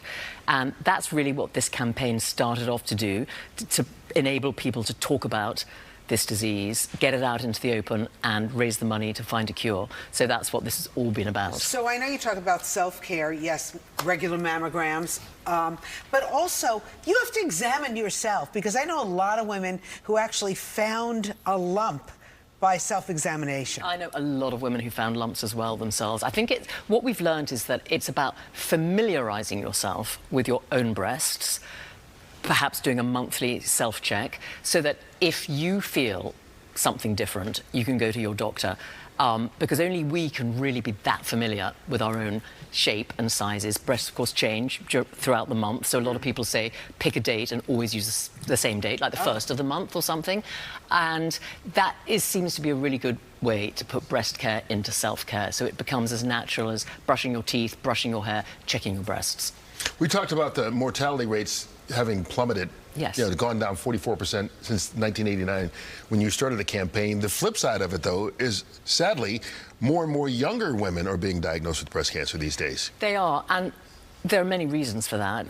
One of which is that there's so much more self-awareness, that people are going to their doctor sooner. So when I talk, it earlier? They're catching it earlier, where of course there's, you know, more than a 90% chance of a full survival if it is caught earlier and it is still localized. But I think when I talk to some of the breast cancer doctors, they say that today, ordinarily, when they find a tumour, it's much smaller and much more treatable than it would have been 30 years ago, where people just waited way too long to go to the doctor because they didn't understand what was going on. But yes, we are aware that younger women are being diagnosed, and that's part of our self-care, breast care, self-care thing, to be familiar. It's better to get diagnosed early and treat it rather than it being late like it used to be when you talked about your grandmother not talking about it, and then by the time you find it, it's too late for treatment. And is that really kind of the difference that this campaign and breast cancer awareness has created? It has, as well as there also being a great improvement in treatments and diagnosis. So when my grandmother was diagnosed, it was pretty much breast cancer. Now we know there's so many different types of breast cancer, and treatments are targeted towards the sort of breast cancer you have. So not all women get the same treatment anymore, which was not the case in the past. So there's been massive strides all through research, all through funded research. You know, we've raised more than $144 million, most of which has gone to the Breast Cancer Research Foundation, and we, of course, are continuing to raise money. So, if you look at these magnificent products here, which is part... What did you bring for us? I brought you loads of products as part of our Pink Ribbon campaign. So all these things that are sold will help raise money for breast cancer research. This is a particularly nice one. It's 3 beautiful shades of pink, a gloss, a lipstick, and a sort of a pencil-y thing. And we give 100% of all the sales of that to the Breast Cancer Research Foundation, and all these give various percentages. This is something I particularly like. It's Bumble and Bumble's oil. It's what? And I like it because my boyfriend Billy uses this every day. Wait. I introduced him to this. What does he do with this? Well, we've got identical hair when we go out, but behind the scenes, My hair is very straight and takes a long time to get like this. His is out here and takes a long time to get like this. So he uses Bumble and Bumble invisible oil. Oh, he does? Bumble and Bumble. And it calms everything down? It calms it down. Oh, I think I need this. I actually cut his hair now myself. You do? Yeah.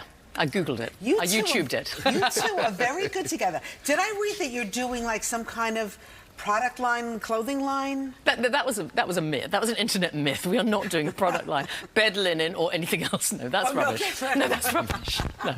Well, you mentioned Billy. For those that aren't familiar, Billy Ray Cyrus is who your Billy is. Yes. You know, are you? I won't say surprised because the world we live in, but it's fascinating that people are so into this relationship, and it seems that everybody is pulling for you guys. You know? Well, I think we look such a contrast in a way. We're actually not really so contrasting, not only in the hair department, but because we both love the countryside. Billy's just spent 4 months in the English countryside with me, his first ever long trip abroad, and he loved it. We were, to most people, we probably looked incredibly dull because we got up every day, went out into the fields and bird watched. We're obsessed with watching birds. Really? We have an arsenal of binoculars and cameras and long lenses and recording devices and apps we're into. You're really into it. I know. We watch Birds of Prey all day. I love them. He loves them. So wait a second. Has he written a song for you yet? I want to know how serious this is getting. He has written a song, and it's going to be his. No. That's nothing to do with anything. Okay. Delete that. Look at my hand. Okay. It's not his. Okay. He has written a beautiful song, and I think it's going to be released fairly soon. What's it called? It's called. Hang on, I know all the words. I'm not sure what the title is. Sing it for us. No, I'm definitely not going to sing it for you. But it's a beauty. It's about finding his June, which is a reference to Johnny Cash and his June, apparently. June Carter Cash. Oh. Yeah. Wow. I can't wait. Now we'll know right away what it's about. Yeah. A love story in the making. There we go. All right, Yeah. Elizabeth, thank you so much for joining us. How can people help out with the cause? Well, they can help themselves by going to our website, elcompanies.com/breast cancer campaign. Yes. And on there, they can find a self-assessment test, a risk assessment they can take. They can learn how to self-examine their own breasts. And, of course, they can visit any of the Estée Lauder Company's beauty counters and know that they're buying beautiful products, but they're also helping to save lives. And Amazing. so are you as well, over the decades. Thank you so much. Appreciate you being here. Mike Woods, okay. How's everything with you? Everything is good on this end. We've got our sunshine back here again. Rosanna and Curt, cool temperatures are out there as well. And we got a nice dry sky coming through too for a while, not just today.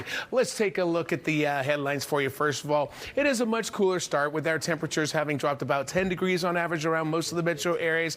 And it's dry for a little while. We have a cool couple of days today and tomorrow, particularly cool. Then it starts to go back up as we head into the weekend. Dry stretched all the way through the weekend into next week, but we are still watching the tropics. They're going to stir the pot a little bit for us here in the tri-state, but it's not probably what you're thinking.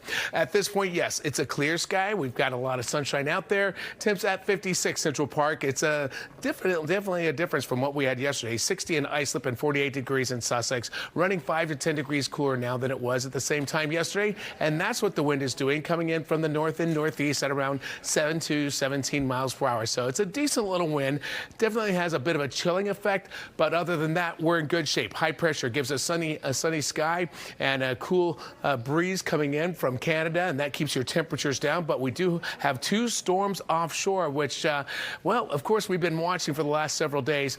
We've got Hurricane Umberto as well as Hurricane Imelda offshore, but they are now caught up in the jet stream and pulling away from us here. It will, Imelda will be pulling over as you head over toward Bermuda later on tonight into tomorrow. But other than that, the main impact that they're going to have here is sending back a lot of wave action. High pressure and a trough will try to carry those storms offshore and keep the cool temps with us along with the sunny sky. But it holds real tight. It's a strong Canadian high, and that's why we keep it dry for quite a while. High today's at 68, kind of windy. 65 is your high tomorrow. Then we have highs in the upper 70s to low 80s as we head into the weekend, into next week. Things are looking like summertime wants to make make a little bit of a comeback here. Rosanna and Curt. Okay, thank you so much. We're still getting the scoop from Elizabeth Hurley. Well, we're going to get the scoop from Ryan Christopher next. Okay, we're going to celebrate World Sake Day in the 9 o'clock hour. Dining with Dana Beninotti is here. She's going to show us the best food pairing to go with sake. And it's not just sushi. Okay. Pizza? Really? Yeah. Huh. That's what she says. We'll find out. Right.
It is 8:54, breaking news out of the Bronx, where there's apparently been a partial building collapse. All right, we're looking at firefighters right there on top of that building, Skyfox above the area in the Mott Haven section.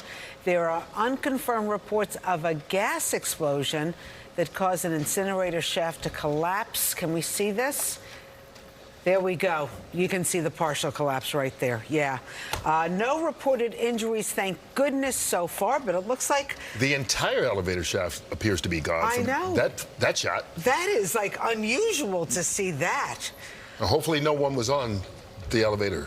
Right. Okay. We are keeping an eye on this throughout Good Day New York right now. And, of course, in the 9 o'clock hour, we will bring more information to you. But you're looking at a partial building collapse. Firefighters on the scene. This was an elevator shaft.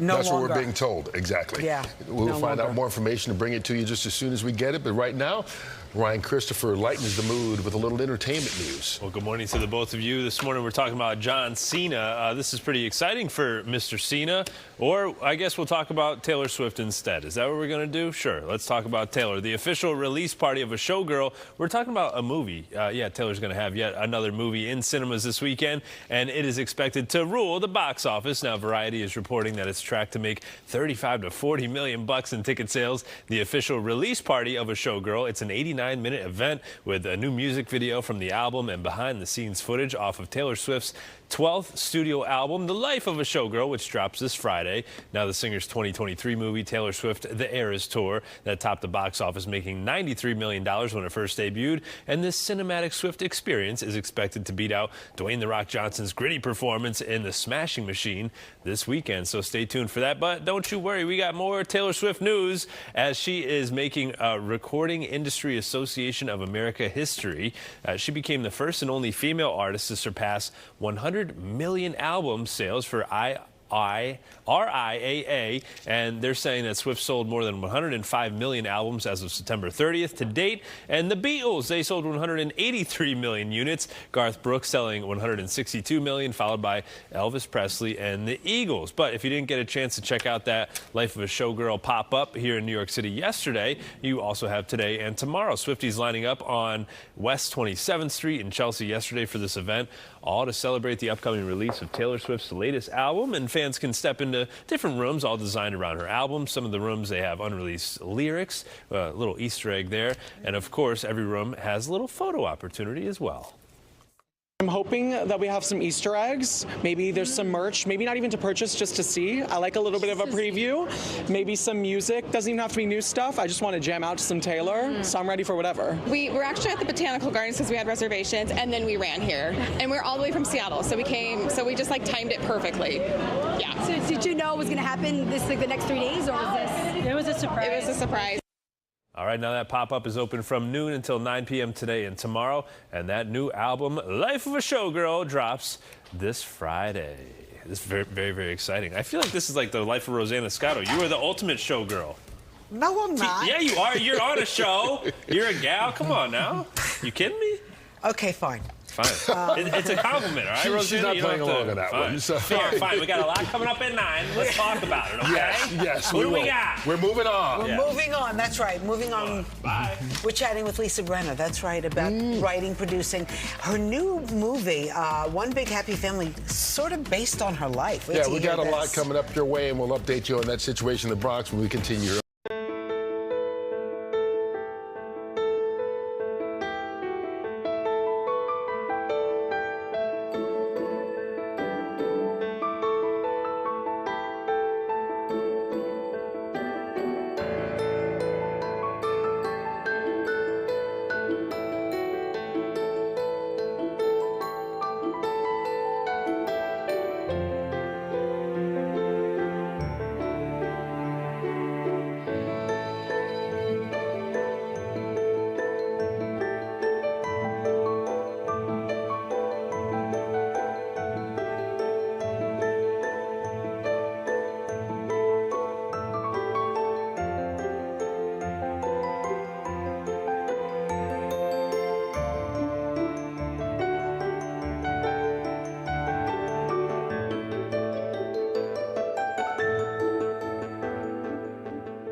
Well, if you're just joining us here at 9 o'clock, more on this breaking news out of the Bronx, where there's apparently been a partial building collapse this morning. All right, Sky Fox is over the area in the Mott Haven section. There are unconfirmed reports of a gas explosion that caused an incinerator shaft to collapse. Now, this is a big building. It's, I think, over 20 floors. No reported injuries so far. This is in the Mitchell houses. It's a NYCHA facility. We have crews on the way. A gas explosion. That's what we're hearing. No injuries so far. This is at 205 Alexander Avenue, East 135th Street. It happened about 8 o'clock this morning. And right now, we do not know much more except that there is a school across the street.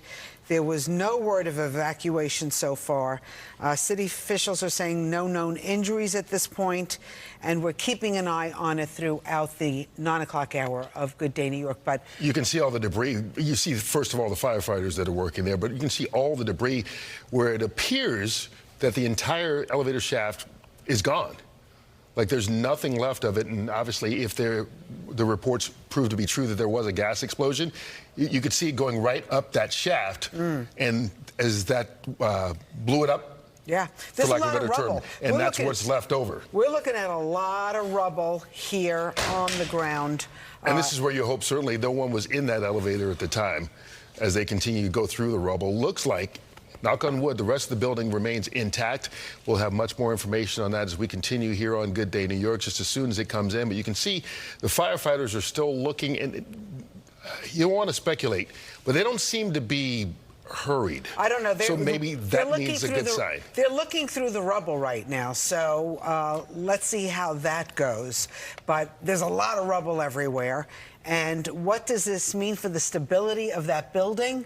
We're going to be talking to some experts, and I'm sure the fire department is going to figure that out as well. Welcome to Good Day New York, the 9 o'clock hour of Good Day New York. I'm Rosanna Scotto. I'm Curt Menefee. We'll keep you updated on that situation, but right now we want to check in with Mike Woods on the latest in the weather department. Mike.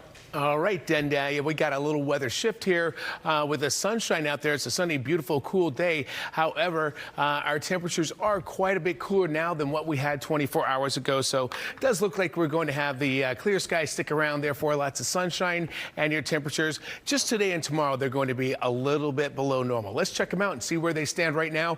57, that's your temp. Central Park, 58 degrees in Trenton. Same thing for you in Bridgeport, and 57 in East Hampton. So yes, your temperatures are just a little bit cooler than what we had yesterday. At the same time, we dropped it actually by 12 degrees. So that's a significant drop out at Central Park. 7 degrees cooler for you in Islip and 2 degrees cooler in Monticello. So it really depends on where you are.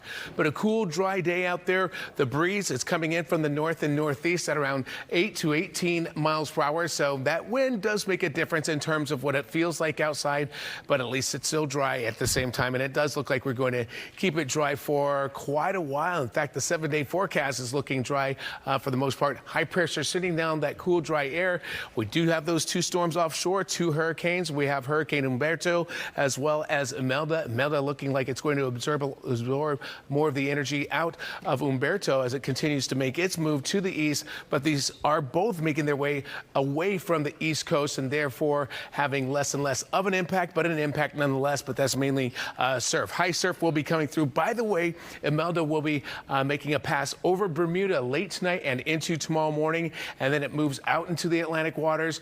But that high pressure ridge is going to keep us pretty cool and dry with a decent breeze today into tomorrow, and it should relax after that, and we'll see a slow, gradual warm up as we head toward the end of the week. The beach and boating forecast and marine forecast, wave heights are at around 6 to 10 feet. That's big waves out there, so keep that in mind. The water temps at around 70, but yes, to get out there in a small craft over the next couple days with those storms offshore, not good. High temp today gets up to 68 degrees, so we took it down 13 from what we had for a high yesterday. 65 is your high tomorrow, and then we have highs getting into the 70s for a couple days. 81 for you by Sunday. We stay in the low 80s for a couple days. Let's take you over to Inez and get you going with the commute. Good morning.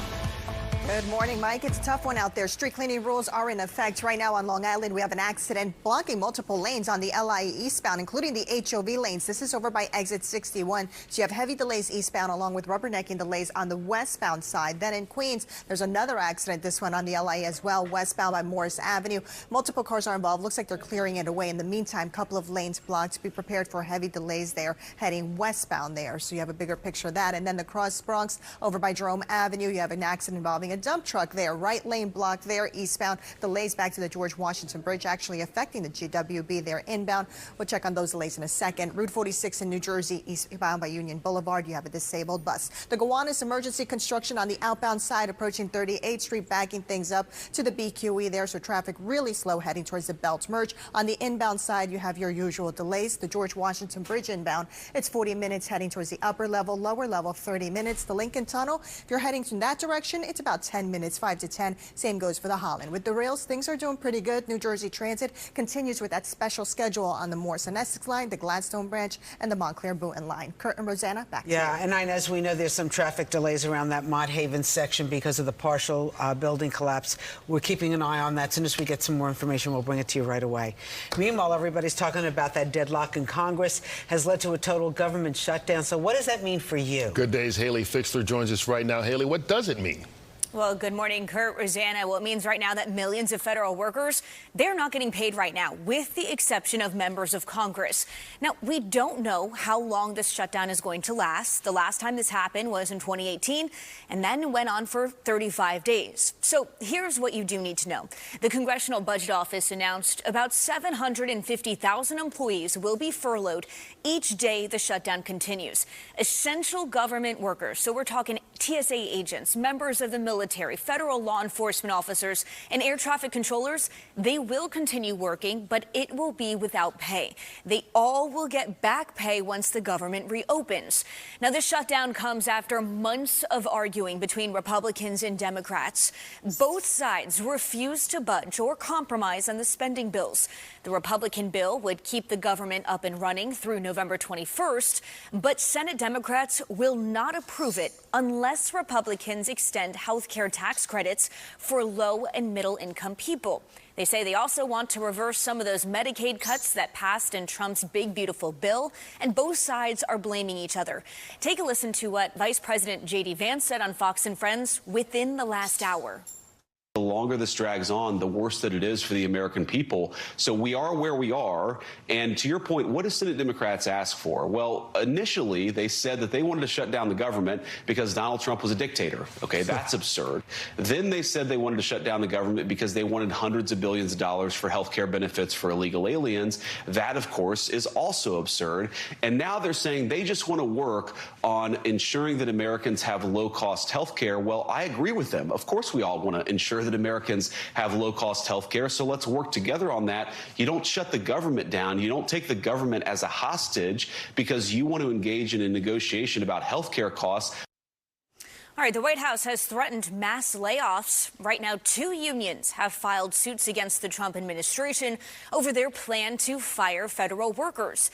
In the meantime, here are some of the effects that you are going to see. So as we mentioned, some of those essential federal workers like TSA agents, air traffic controllers, they are going to continue to work. The U.S. Postal Service will also stay open, so you'll get your mail. And Social Security, SNAP, WIC, and VA benefits will continue. Although depending upon how long this shutdown goes on, there could be some delays in processing applications.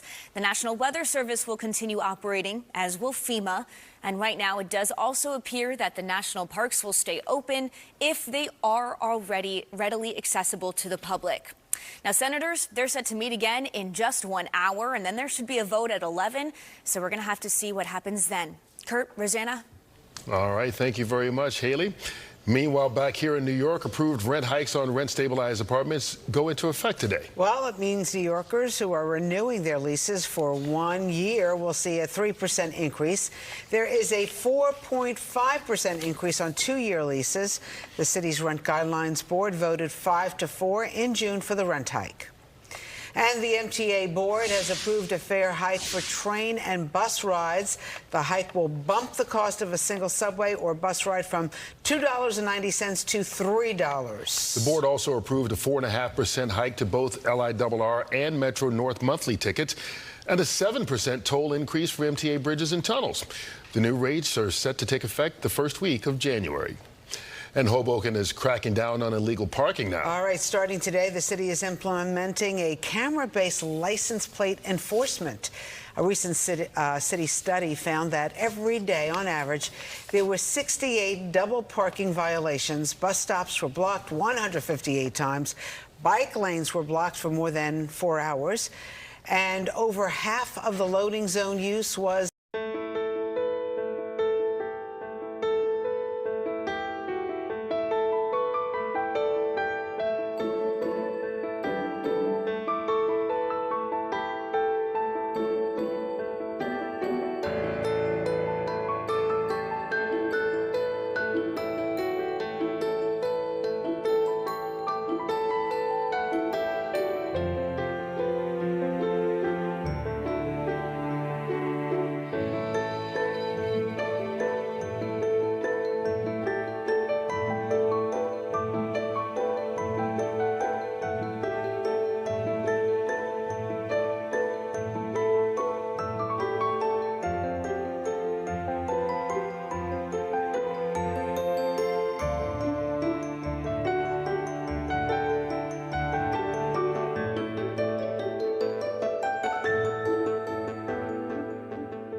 All right, let's take another look at that breaking news out of the Bronx, where there has apparently been a partial building collapse.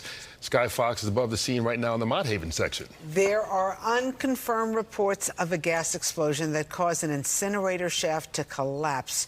Now, you can see this is a tall building. I'm hearing it's about 20 stories tall. We are also hearing right now, if this is true, this is a miracle, no reported injuries so far. This is the Mitchell houses. It is a NYCHA facility. It's at 205 Alexander Avenue at East 135th Street. FDNY received a call about 8:10 this morning.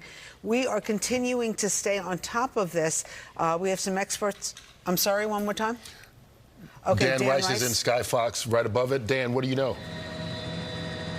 Well, Curt, as you guys have been talking about here, this is the Mitchell houses, Mott Haven section of the Bronx. About 8 o'clock this morning, that call came in, and it was a report of a gas explosion in the incinerator shaft of that building. When I bring the camera back in, what you're going to notice is that this runs the entire height of the building, from ground all the way up to the ceiling, the top floor of this 20-story building. The entire shaft collapsed, separating from the building. You see the firefighters there on the roof right now. They are assessing the situation. Obviously, the biggest question they're going to have right now is the structural integrity of the building, at least this area. If you look close enough, you see over there towards the left side of your screen, it appears that the entire facade of the building, right down to either the concrete or the steel of the building, has been exposed by this collapse. We have seen them using a drone to assess the situation as well down there. But when I come down with the camera, you see all the window units on the side that was closest to it. A lot of those air conditioning units pulled out of their windows or severely damaged. But this is what's got my attention, is right here. This appears to be some sort of service door or an entrance to the building, and the pile of debris on the ground goes almost to the top of that door. So a very large pile of debris that came showering down on the south side of this building here. We saw earlier you had a large response from the fire department searching through that debris, but as you said, so far, no reports of any injuries. Of course, that's the best news we can get out of a situation like this. But if you look in the middle of your video there, you can see water bubbling up from the ground. So something with that collapse also ruptured some sort of water unit down on the ground as well. A very complicated situation down here for the rescue folks down there trying to get to the situation at hand. I'm a little distracted. It looks like they have a search dog down there as well. So obviously a very multifaceted operation down there as they try to make sense of what happened down here, Curt and Rosanna. They try to make sure that everybody is safe, that there are no injuries. You see the search dog. You talked about the drones they have there. Obviously, multiple personnel. The good news that we've heard, besides the fact that no one's injured so far, if this is an incinerator shaft instead of an elevator shaft, which was the early report, that obviously portends much better for a space where people were putting trash down rather than trying to ride the elevators, but still lots of debris to go through to figure this out. What about the stability of the building? Now, usually dogs, don't they bring the dogs in to look for people? Yes. Okay, so that dog's kind of running around. So far, thank goodness, it doesn't look like this dog has found anybody, but that's why they're brought in. Lots of rubble. We're hearing the streets around there, of course, are closed down as they continue their investigation. Apparently, there was no warning that this was going to happen. And Con Ed, we're told, has already shut off all the gas in the area as well, because obviously they don't know just yet why the explosion happened, and you don't want gas still leaking as well. Right, and you can see lots of fire trucks in the area. We are keeping an eye on this for you this morning on Good Day New York. Yeah, our chopper will stay right above it. Yeah. Keeping an eye on it for us as well. We'll have some experts weighing in just a few minutes. We're going to take a quick little break. Good Day New York is coming right back.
All right, we are keeping an eye on breaking news right now. A partial building collapse in the Mott Haven section of the Bronx. Apparently, what we're hearing, reports of a gas explosion that caused an incinerator shaft to collapse. You can see rubble all over the streets over there. FDNY is on the case. Yeah, we hear that they're using search dogs. We've actually seen them to look into the rubble to make sure that no one is there. So far, there are the reports are that there have been no injuries. No one has been seen injured at all. The FDNY is there on location. And speaking of the FDNY, we have the former FDNY Commissioner Dan Nigro on the phone with us this morning. Thank you so much, Commissioner. What can you tell us? What do you know about this partial building collapse? Well, what I've learned about it is what I've seen on Channel 5, you know, watching your show, and sort of amazing shots from that helicopter. We have a response protocol for collapses. You know, of course, the most important thing is search for life. Is anybody injured in the area? Our fire marshals, the NYPD, will canvass, looking for someone to say, yes, I saw people in this location. We have our drones up. I see we have there's dogs there that look out, you know, can search. There's a concern over the safety of the members operating below that area because there's still, you know, loose debris, bricks and whatnot. So the members are concerned for that. And it's going to be an all-day operation. Building department is responding, I know that, with a crew to determine the structural stability of the building, which appears to be good, the entire building. And we'll have to look at all the apartments that abut the area that collapsed and see if anything has occurred there. So it's a long process. Okay, so what are the next steps? Because obviously the first thing is to make sure everyone's safe, that there's no one in that rubble. But do they get people out of the building that are still there? Do they wait a little while before they test the integrity of the building? What is next? Well, they're going to test the integrity of the building immediately as soon as our building department folks get there. Also, our rescue teams bring the collapse units in. They have instruments that can monitor any movement of the building. If that's happening, it doesn't appear that it is.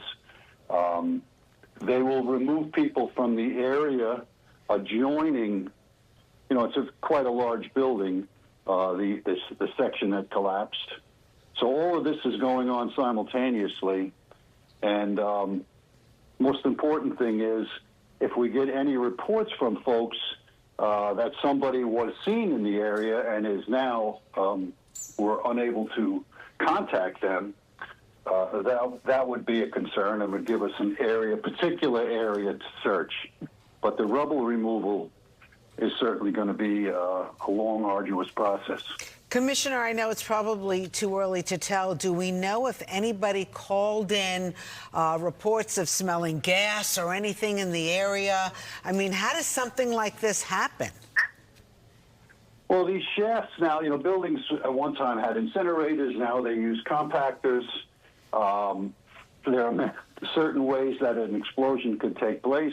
Could be improper disposal of something or a gas leak in the building. I don't know yet if there were reports prior to the explosion and collapse, but certainly we have records of that and we'll know. You just said something like, could the whole shaft come down from something that was put in the incinerator?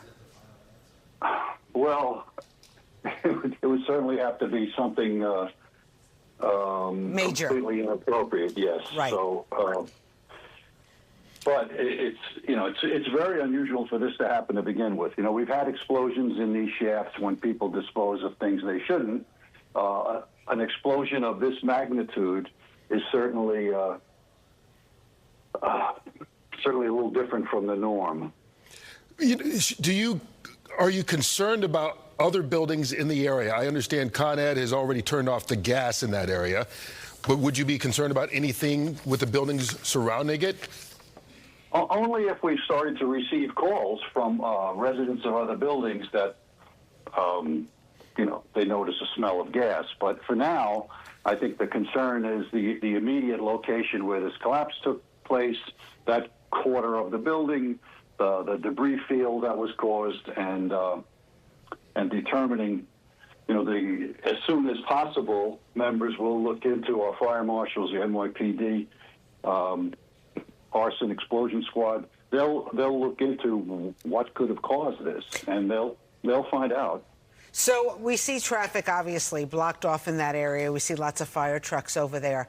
How far do you then widen the area in that neighborhood? Well, it really is, unless there's still an odor of gas, and if we believe there's a gas leak that's uncontrolled, then the area will expand that we have to keep people out of. But right now, we're keeping people out so that our members can operate and the other units can get in, NYPD, building department, not because we expect further explosions in the area. Okay, so I know you're not there, so you don't know the minute-to-minute communications, but we've seen firefighters on the rooftop standing up there. Is that a sign that the structural integrity is not a major concern right now? Well, just from what I can see from the helicopter, I don't think they're concerned of the structural integrity of the entire building, but certainly there's, as you can see, loose masonry still there. Members being on the roof, they're part of the team that's evaluating conditions. So I don't think I'd be concerned of the entire building. I would be concerned of the immediate area where that explosion took place. What damage did it do to that section? Okay, so obviously this is going to take quite some time. We see some rubble, air conditioning units, it looks like, in the rubble. Looks like a pretty good amount of damage. Oh, yeah. So do your firefighters tell everybody, just out of an abundance of precaution, to get out of that building right now? Well, I think we would remove as many people as possible, certainly from the apartments that adjoin the area that will, starting there, which is going to take some time. I don't know what it is, 17 stories of the building, is that correct? They said about 20. Yeah. 20. I haven't counted them, but that's a large enough section of the building to evacuate. It takes time. Whether the elevators are operating in the building, I don't know. Many of the people in these buildings are physical disabilities. It's difficult to get them out quickly. So the commanders on the scene make this evaluation as necessary. And we certainly get the personnel. New York has the, I would say, luxury of having a very large fire department, a very large police department with great resources that can put a very large number of people on the scene in a very short time. Yeah, what we're hearing is that the people in the building are being sent to a community center at 138th Street and Alexander Avenue. As the building is being evacuated, also, as we mentioned, the FDNY, NYPD, NYC Buildings Department, Department of Environmental Protection, all there.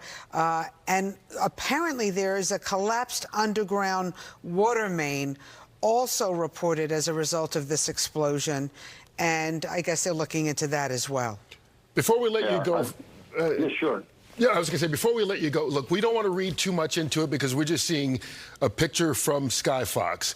But that area that we're looking at right now, before, there were tons of firefighters there. We also saw search dogs there.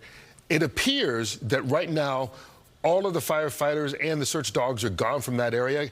Can we extrapolate from that that means that area has been cleared for looking for anybody who might be in the rubble, or is that too much to read into it?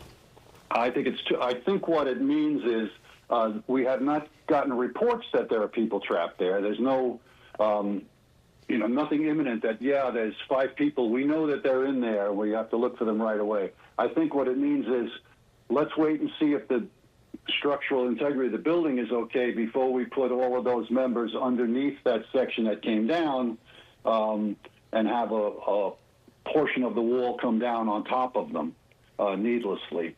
So I think there'll be a little wait while the stability is evaluated before members are put back in that section. Right, and we don't know if this building has had violations. We see dogs on the scene right now, apparently looking for anybody who might be in that rubble, but it looks like, thank goodness, they're coming up empty-handed this morning. Commissioner Dan Nigro, we appreciate you lending your expertise to us this morning on Good Day New York. If you hear anything, please let us know. Thank you. Okay. Thank you for your insight. All right, we'll be back with more Good Day right after this.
All right, if you're tuning in right now, we've got breaking news for you. A building has partially collapsed in the Bronx. You're looking at rescue crews and a dog looking for anybody that might be in that rubble. Yeah, there are reports of a gas explosion that caused an incinerator shaft to collapse in the Mott Haven section. It happened just after 8 o'clock this morning. We know that it is a NYCHA facility on Alexander Avenue and East 135th Street. We have been keeping an eye on that. We will keep you updated just as soon as we hear any more information right here on Good Day New York. Yeah, we know that some of the people who live in that building are being taken to a community center just in case. All right, let's turn the page. We're going to turn the page and lighten the mood a little bit by talking with our next guest, Lisa Brenner. She wrote, produced, and stars in the film One Big Happy Family. And the story follows the character Rachel, who on her 40th birthday is juggling a looming midlife crisis. All right, we've been there. After a DNA test reveals she's only half Jewish and her father isn't her biological dad, her world is turned upside down. Rachel and her eccentric mother embark on a hilarious journey of self-discovery. It's a heartwarming comedy about finding out who you really are. Lisa Brenner, nice to see you. Thanks for coming in. So what happened? This kind of happened to you? It kind of happened to me. So what happened? Around my 40th birthday, my husband and I did DNA tests just for fun, and he got his results, and they were perfect. And I got my results, and they were not. And so this led me it was about a 6 to 8 year journey in real life of discovering the truth of my DNA. So who was holding out on the truth? Did you figure that out, Lisa? Yes, my mom. My mom, who's also my best friend in the whole entire world. So when we went through this, it was very dramatic, obviously, but I decided I wanted to write this as a love letter to her because my mom is my best friend in the whole entire world. So this movie is a love letter to my mom. So we say it's based on a true story. That's what they like to say. How much is based and how much is true, like percentage-wise? I would have to say the most crazy things that happen in it are the true things. Okay. Truth is usually crazier. Yes, and in the movie I say it's based on a somewhat true story just to kind of hide the truth a bit, but I think it's all out there. Okay, so in the movie, your character Rachel goes on this journey with her mother to try and discover the truth. But if the mother knows the truth, was she pretending that she didn't, or would that give too much away? So I am a product of a sperm donation, and so it was finding out who the donor is and finding out who my real father is, even though I know who my real father is. So that's nice. Linda Lavin, by the way, plays your mom in this film. And it was her last film? It was her last film, yes. And she is spectacular.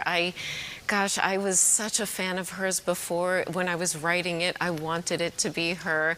And so when it came to casting, I wrote her a letter basically begging her to do the movie, and she read the letter, she read the script. The next day we had a Zoom. She came on with her natural curls, and she's like, "We look alike, you're my daughter, you're my mamala." And from that moment on, we were just together. Well, it's out in theaters this Friday. Yes. You're a Long Island lady. I am. Strong Island, as you said when you sat down. I'm a Strong Island girl, yes. Yeah. So, well, we're glad we can help you represent. It's in theaters. It's called One Big Happy Family. Yes. Make sure you get out there and catch it. It seems like a fascinating story. I can't wait. And lots of humor, obviously, as well. All right, thank you so much. Thank you so much. All right, our next guest, actress Ashley Atkinson. She stars alongside Matthew McConaughey in the new Apple Plus film. It's called The Lost Bus. She's going to dish about it before it hits theaters as well. Hello, Ashley. We'll talk to her as we continue here on Good Day.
one.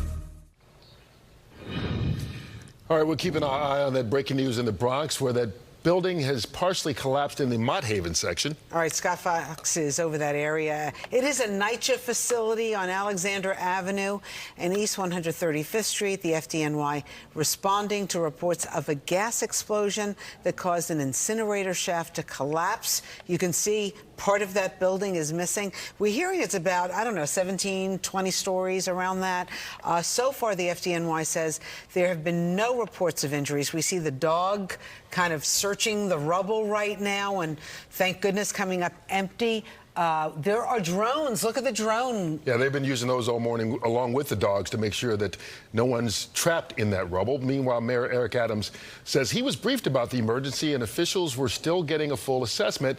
He's telling New Yorkers to please avoid the area for your safety. Of course, we will keep you updated as we continue here on Good Day New York. But right now, let's go back to entertainment. And this is a brand new movie coming out.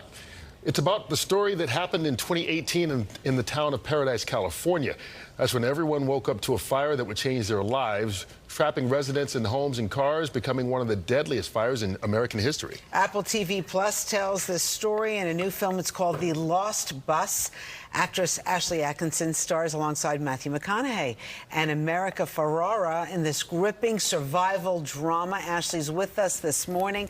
Nice to see you. Thanks for being with us. So nice to see you both. So obviously, I mean, there's some literary license with this movie. A little bit. But you play a real character. I do. Ruby Hartwig. She was the transportation director for the Paradise Unified School District. And when the campfire happened, there were 22 children whose parents worked too far outside of the evacuation zone. It all happened very quickly. That fire was burning 80 football fields a minute. Wow. And so these kids' parents worked way too far outside to be able to come back and retrieve them. And then Kevin McKay, who's played by Matthew McConaughey, was dispatched by me to go get these kids and then fight for survival through 7 hours of trying to get out of this fire. Do you remember when this actually happened? I do actually remember when it happened. Were you there or around no, there? I'm a New York kid. I'm from Arkansas, but I've been here 25 years. New Yorkers are so nice like that. You know, where I'm from, they'll be like, oh, she lived there 60 years, but she was from Philadelphia. But like New Yorkers, you know, after 10, 15 years. You're a New Yorker. Yeah. Not a native New Yorker, but you're a New Yorker. Oh, I would never. But never yes. claim it. But I think that's something about the beautiful landscape of New York City, right? Is that it's an inviting mixing pot of all these great people. So we're going to get back in the movie in a second. No. I know. I'm saying in a second. I'm having a lot of fun. I want to bring it up because you brought up being in New York. You used to play roller derby here? I did. For the Gotham girls? For Gotham Roller Derby, yeah, absolutely. I was one of the original members of Gotham Roller Derby for the Manhattan Mayhem. My team name was my derby name was Margaret Thrasher, Prime Minister of Your Demise. And Gotham is still going. I'm no longer playing because, you know, darn first dream of acting getting in the way of second dream of roller derby stardom. Which one helped the other the most? Being an actor and then doing roller derby, or having done roller derby going back to acting? I think having done roller derby and going back to acting, honestly. It's always good to have something else to do when you're sort of starting out as an actor. Something interesting to talk about with people. I got 60 new friends right when I moved to the city in 2001. I will throw a little elbow, you know, metaphorically. By the way, you shoulder. do play those kind of characters. I am a little rough and tumble, yeah, In fair. the Gilded Age, your character, you definitely, you love to gossip. I do. But you're toughy. Oh, yeah, no, she's a tough broad, Mamie Fish, for sure. She will mess up your entire life if you cross her. So in this movie now, is it are you a tough broad in that, or you have to be, I guess, to survive this kind of... Ruby Hartwig is a lovely woman that I play, and I think I actually play her a little harder than she actually is. I got to meet Ruby and the other people that we were portraying in The Lost Bus. It's that mix of being a woman who's in charge of a lot of people, and you're in charge of making sure that kids get home safe, they get to school safely. And so if somebody's messing about, like Matthew's depiction of Kevin McKay, which I don't think Kevin McKay really was, as you know, maybe irresponsible as our Kevin McKay is, but that's what makes movies. So you got to Hollywood it up a little bit. It's out on Apple Plus on Friday. The Lost Bus. Yeah. We appreciate you coming in and joining us this morning. I'm so glad to meet you both. We're going to look for you on the streets of New York. She might elbow you. I'm out there. She's got the rough elbows. I play nice now. I got to protect the money. No. There we go. Ashley Atkinson, thank you so much. Have a great one. All right, we're going to be back with more Good Day right after this. Stick around.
Fox 5.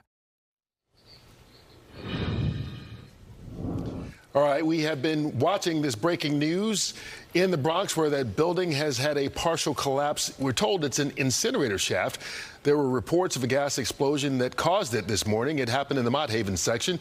We do know that it is a NYCHA facility on Alexander Avenue and East 135th Street. The FDNY says so far they know of no injuries. Mayor Eric Adams says he was briefed about the emergency and officials were still getting a full assessment. He's telling New Yorkers to please avoid the area for your safety. We will keep you updated all morning long right here on Good Day New York and later on the noon right here on Fox 5. Obviously, drones and dogs, and we saw a lot of FDNY and lots of equipment out there to try to sort through the rubble. But thank goodness we're hearing no one was hurt. Let's hope that continues.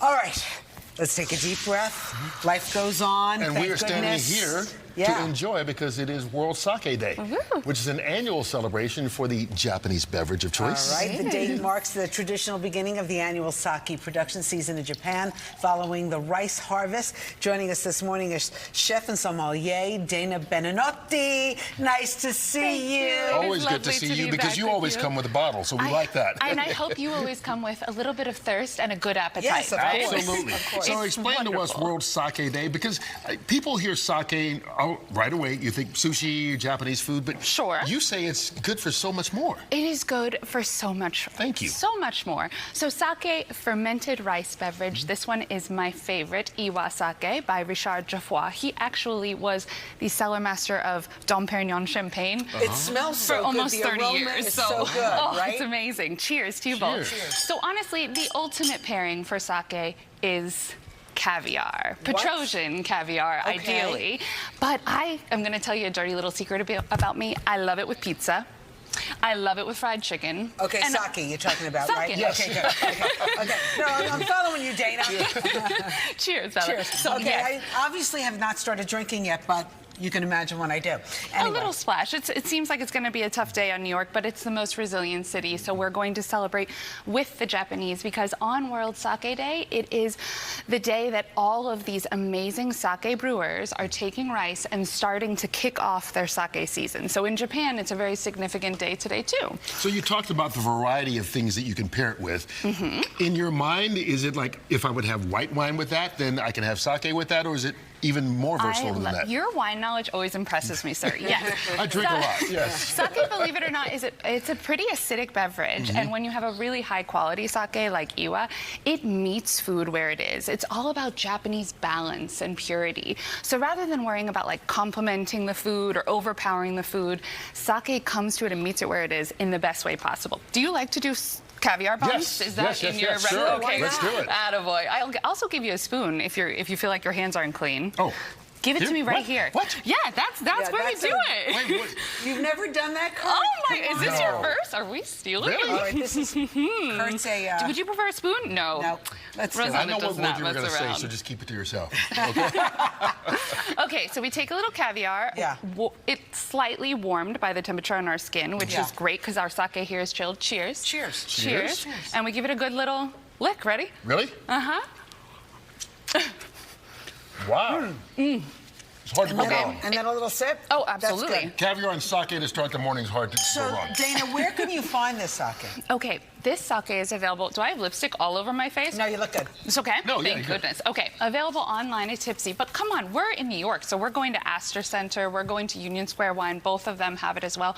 And my favorite sushi, which I hear is also Joji. yours. I love You can have Joji. this sake It's in there Grand as well. Central. Can I serve you a piece? I know you like Sure, to. you do that. We need to get to Mike Woods with the weather. Wow, and Let's do it, Mike. Eat right while he talks. Attaboy. All right, and I like that there's a, it goes with everything. You Bottom like line, Toro? way to go. Which All right, so here's what we got. We got the sunshine out there, sunshine and cool temperatures.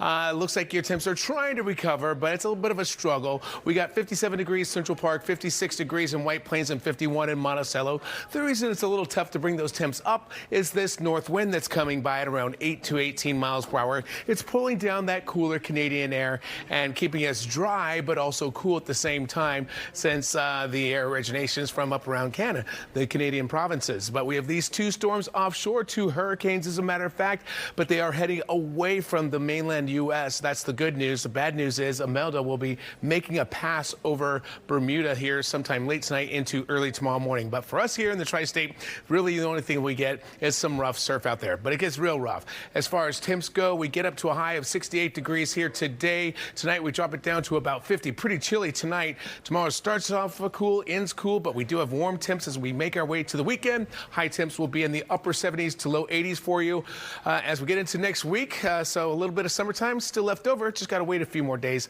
for that to make a comeback here. Curt and Rosanna. Okay, thank you so much. Well, the latest novel by New York Times bestselling author Geneva Rose combines the tenderness of a romance with a dangerous apocalyptic setting. It's called Dating After the End of the World. It shows there's nothing quite like the undead to bring the living together. Author Geneva Rose is joining us right now. Where did you come up with this? Well, okay, so my dad was a little bit of a doomsday prepper growing up, but not a good one. Like, he would just have a bunch of canned goods that my siblings would have to lug down to the basement and be forced to eat once they expired. So it was kind of like that, and I was like, what if my dad was a really great doomsday prepper, and I resented him, and I needed to leave, and then I was like, I'm not coming back, and then the world does end, and there's zombies, and I come back, and there's my high school bully, and he's super hot. So Geneva, is there dating after the world ends? I hope there's something after the world ends. Something other than survival. So there's a lot of, people who are coming after you in the book. Yeah, zombies. The undead, Zombies. yes. The undead. Yes. Okay. Yes. So you find love while trying to stay away from zombies. Which one ticked you off more? The fact that your dad was right in the end and the world was coming to an end? Or that you had to be stuck with the high school bully? I mean, I think the world ending would be far worse if that were to happen. And then, yeah, the high school bully, but they're enemies to lovers here. So obviously they're going to find love. So what do you research a book like this? You really don't. You just kind of make it up. My zombies aren't regular zombies. I call them biters. So there's different outcomes that can happen. Which Explain that. Rather than like, you know, your typical zombie, like you get bit, you're done. Right. This is you get bit, maybe you can turn, maybe you don't, or maybe you become what I call a gnome, which means you lose all your memories and who you are. So that adds like this different set of intenseness of what's going to happen. I see this as like a series as well. I mean, it's a great book, you know, and you've been on that New York Times bestseller list before. Here we go again. Yeah. Do you see this as coming to life in some kind of form on the screen? I mean, I would love it. I'm going to write a sequel to it. Already? Yes, I have a plan for that. So I could see it coming somewhere. How does the postpartum of having a baby 9 weeks ago play into the writing aspect of this? I mean, right now it's like the press and having to be in front of people while postpartum and like mom brain is a real thing. So Geneva, you're doing great. Thank you. Yeah. So you had a son, Chase is his name? Chase, yes. How old is he? 9 weeks. He's somewhere in New York City. I think he's in Central Park right now with my in-laws. I hope the zombies didn't get him. No, he would be. Oh, there he is. Survive. He's already promoting the book. Look at that. You got him at work already, huh? He's going to town, yes. All right. Well, the book is out now. It's called Dating After the End of the World. Geneva Rose, thank you so much for joining us right now. Thank you so much. All the best. All right, stick around. Good Day New York coming right back. And, of course, we'll get you up to speed on that breaking news in the Bronx when we come right back.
All right, we've been keeping an eye all morning long on that breaking news in the Bronx. A NYCHA building has partially collapsed, and we're seeing a lot of emergency personnel on the scene right now. Hey, Sky Fox has actually been over the scene in the Mott Haven section all morning long. It's at the Mitchell houses on Alexander Avenue and East 135th Street. The FDNY has been responding to reports of a gas explosion which caused an incinerator shaft to collapse. Now, fortunately, there have been no reported injuries so far. Mayor Eric Adams said he has been briefed about the emergency and officials were still getting a full assessment of everything. The mayor is telling all New Yorkers to please avoid the area for your safety. As you can see, there's still tons of debris that are on the ground that they are going through. We saw earlier police dogs searching that area and drones and firefighters, but it seems to be clearing out a little bit right there while they take an assessment as to exactly the building structure, how it's doing, and getting some of the residents out of that building as well. They're being sent to a community center at 138th Street and Alexander Avenue as they evaluate the building. FDNY, NYPD, NYC Buildings Department, and Department of Environmental Protection, all there. Con Edison shut off the gas service impacting that building, and we will keep an eye on this all day long on Fox 5. All right.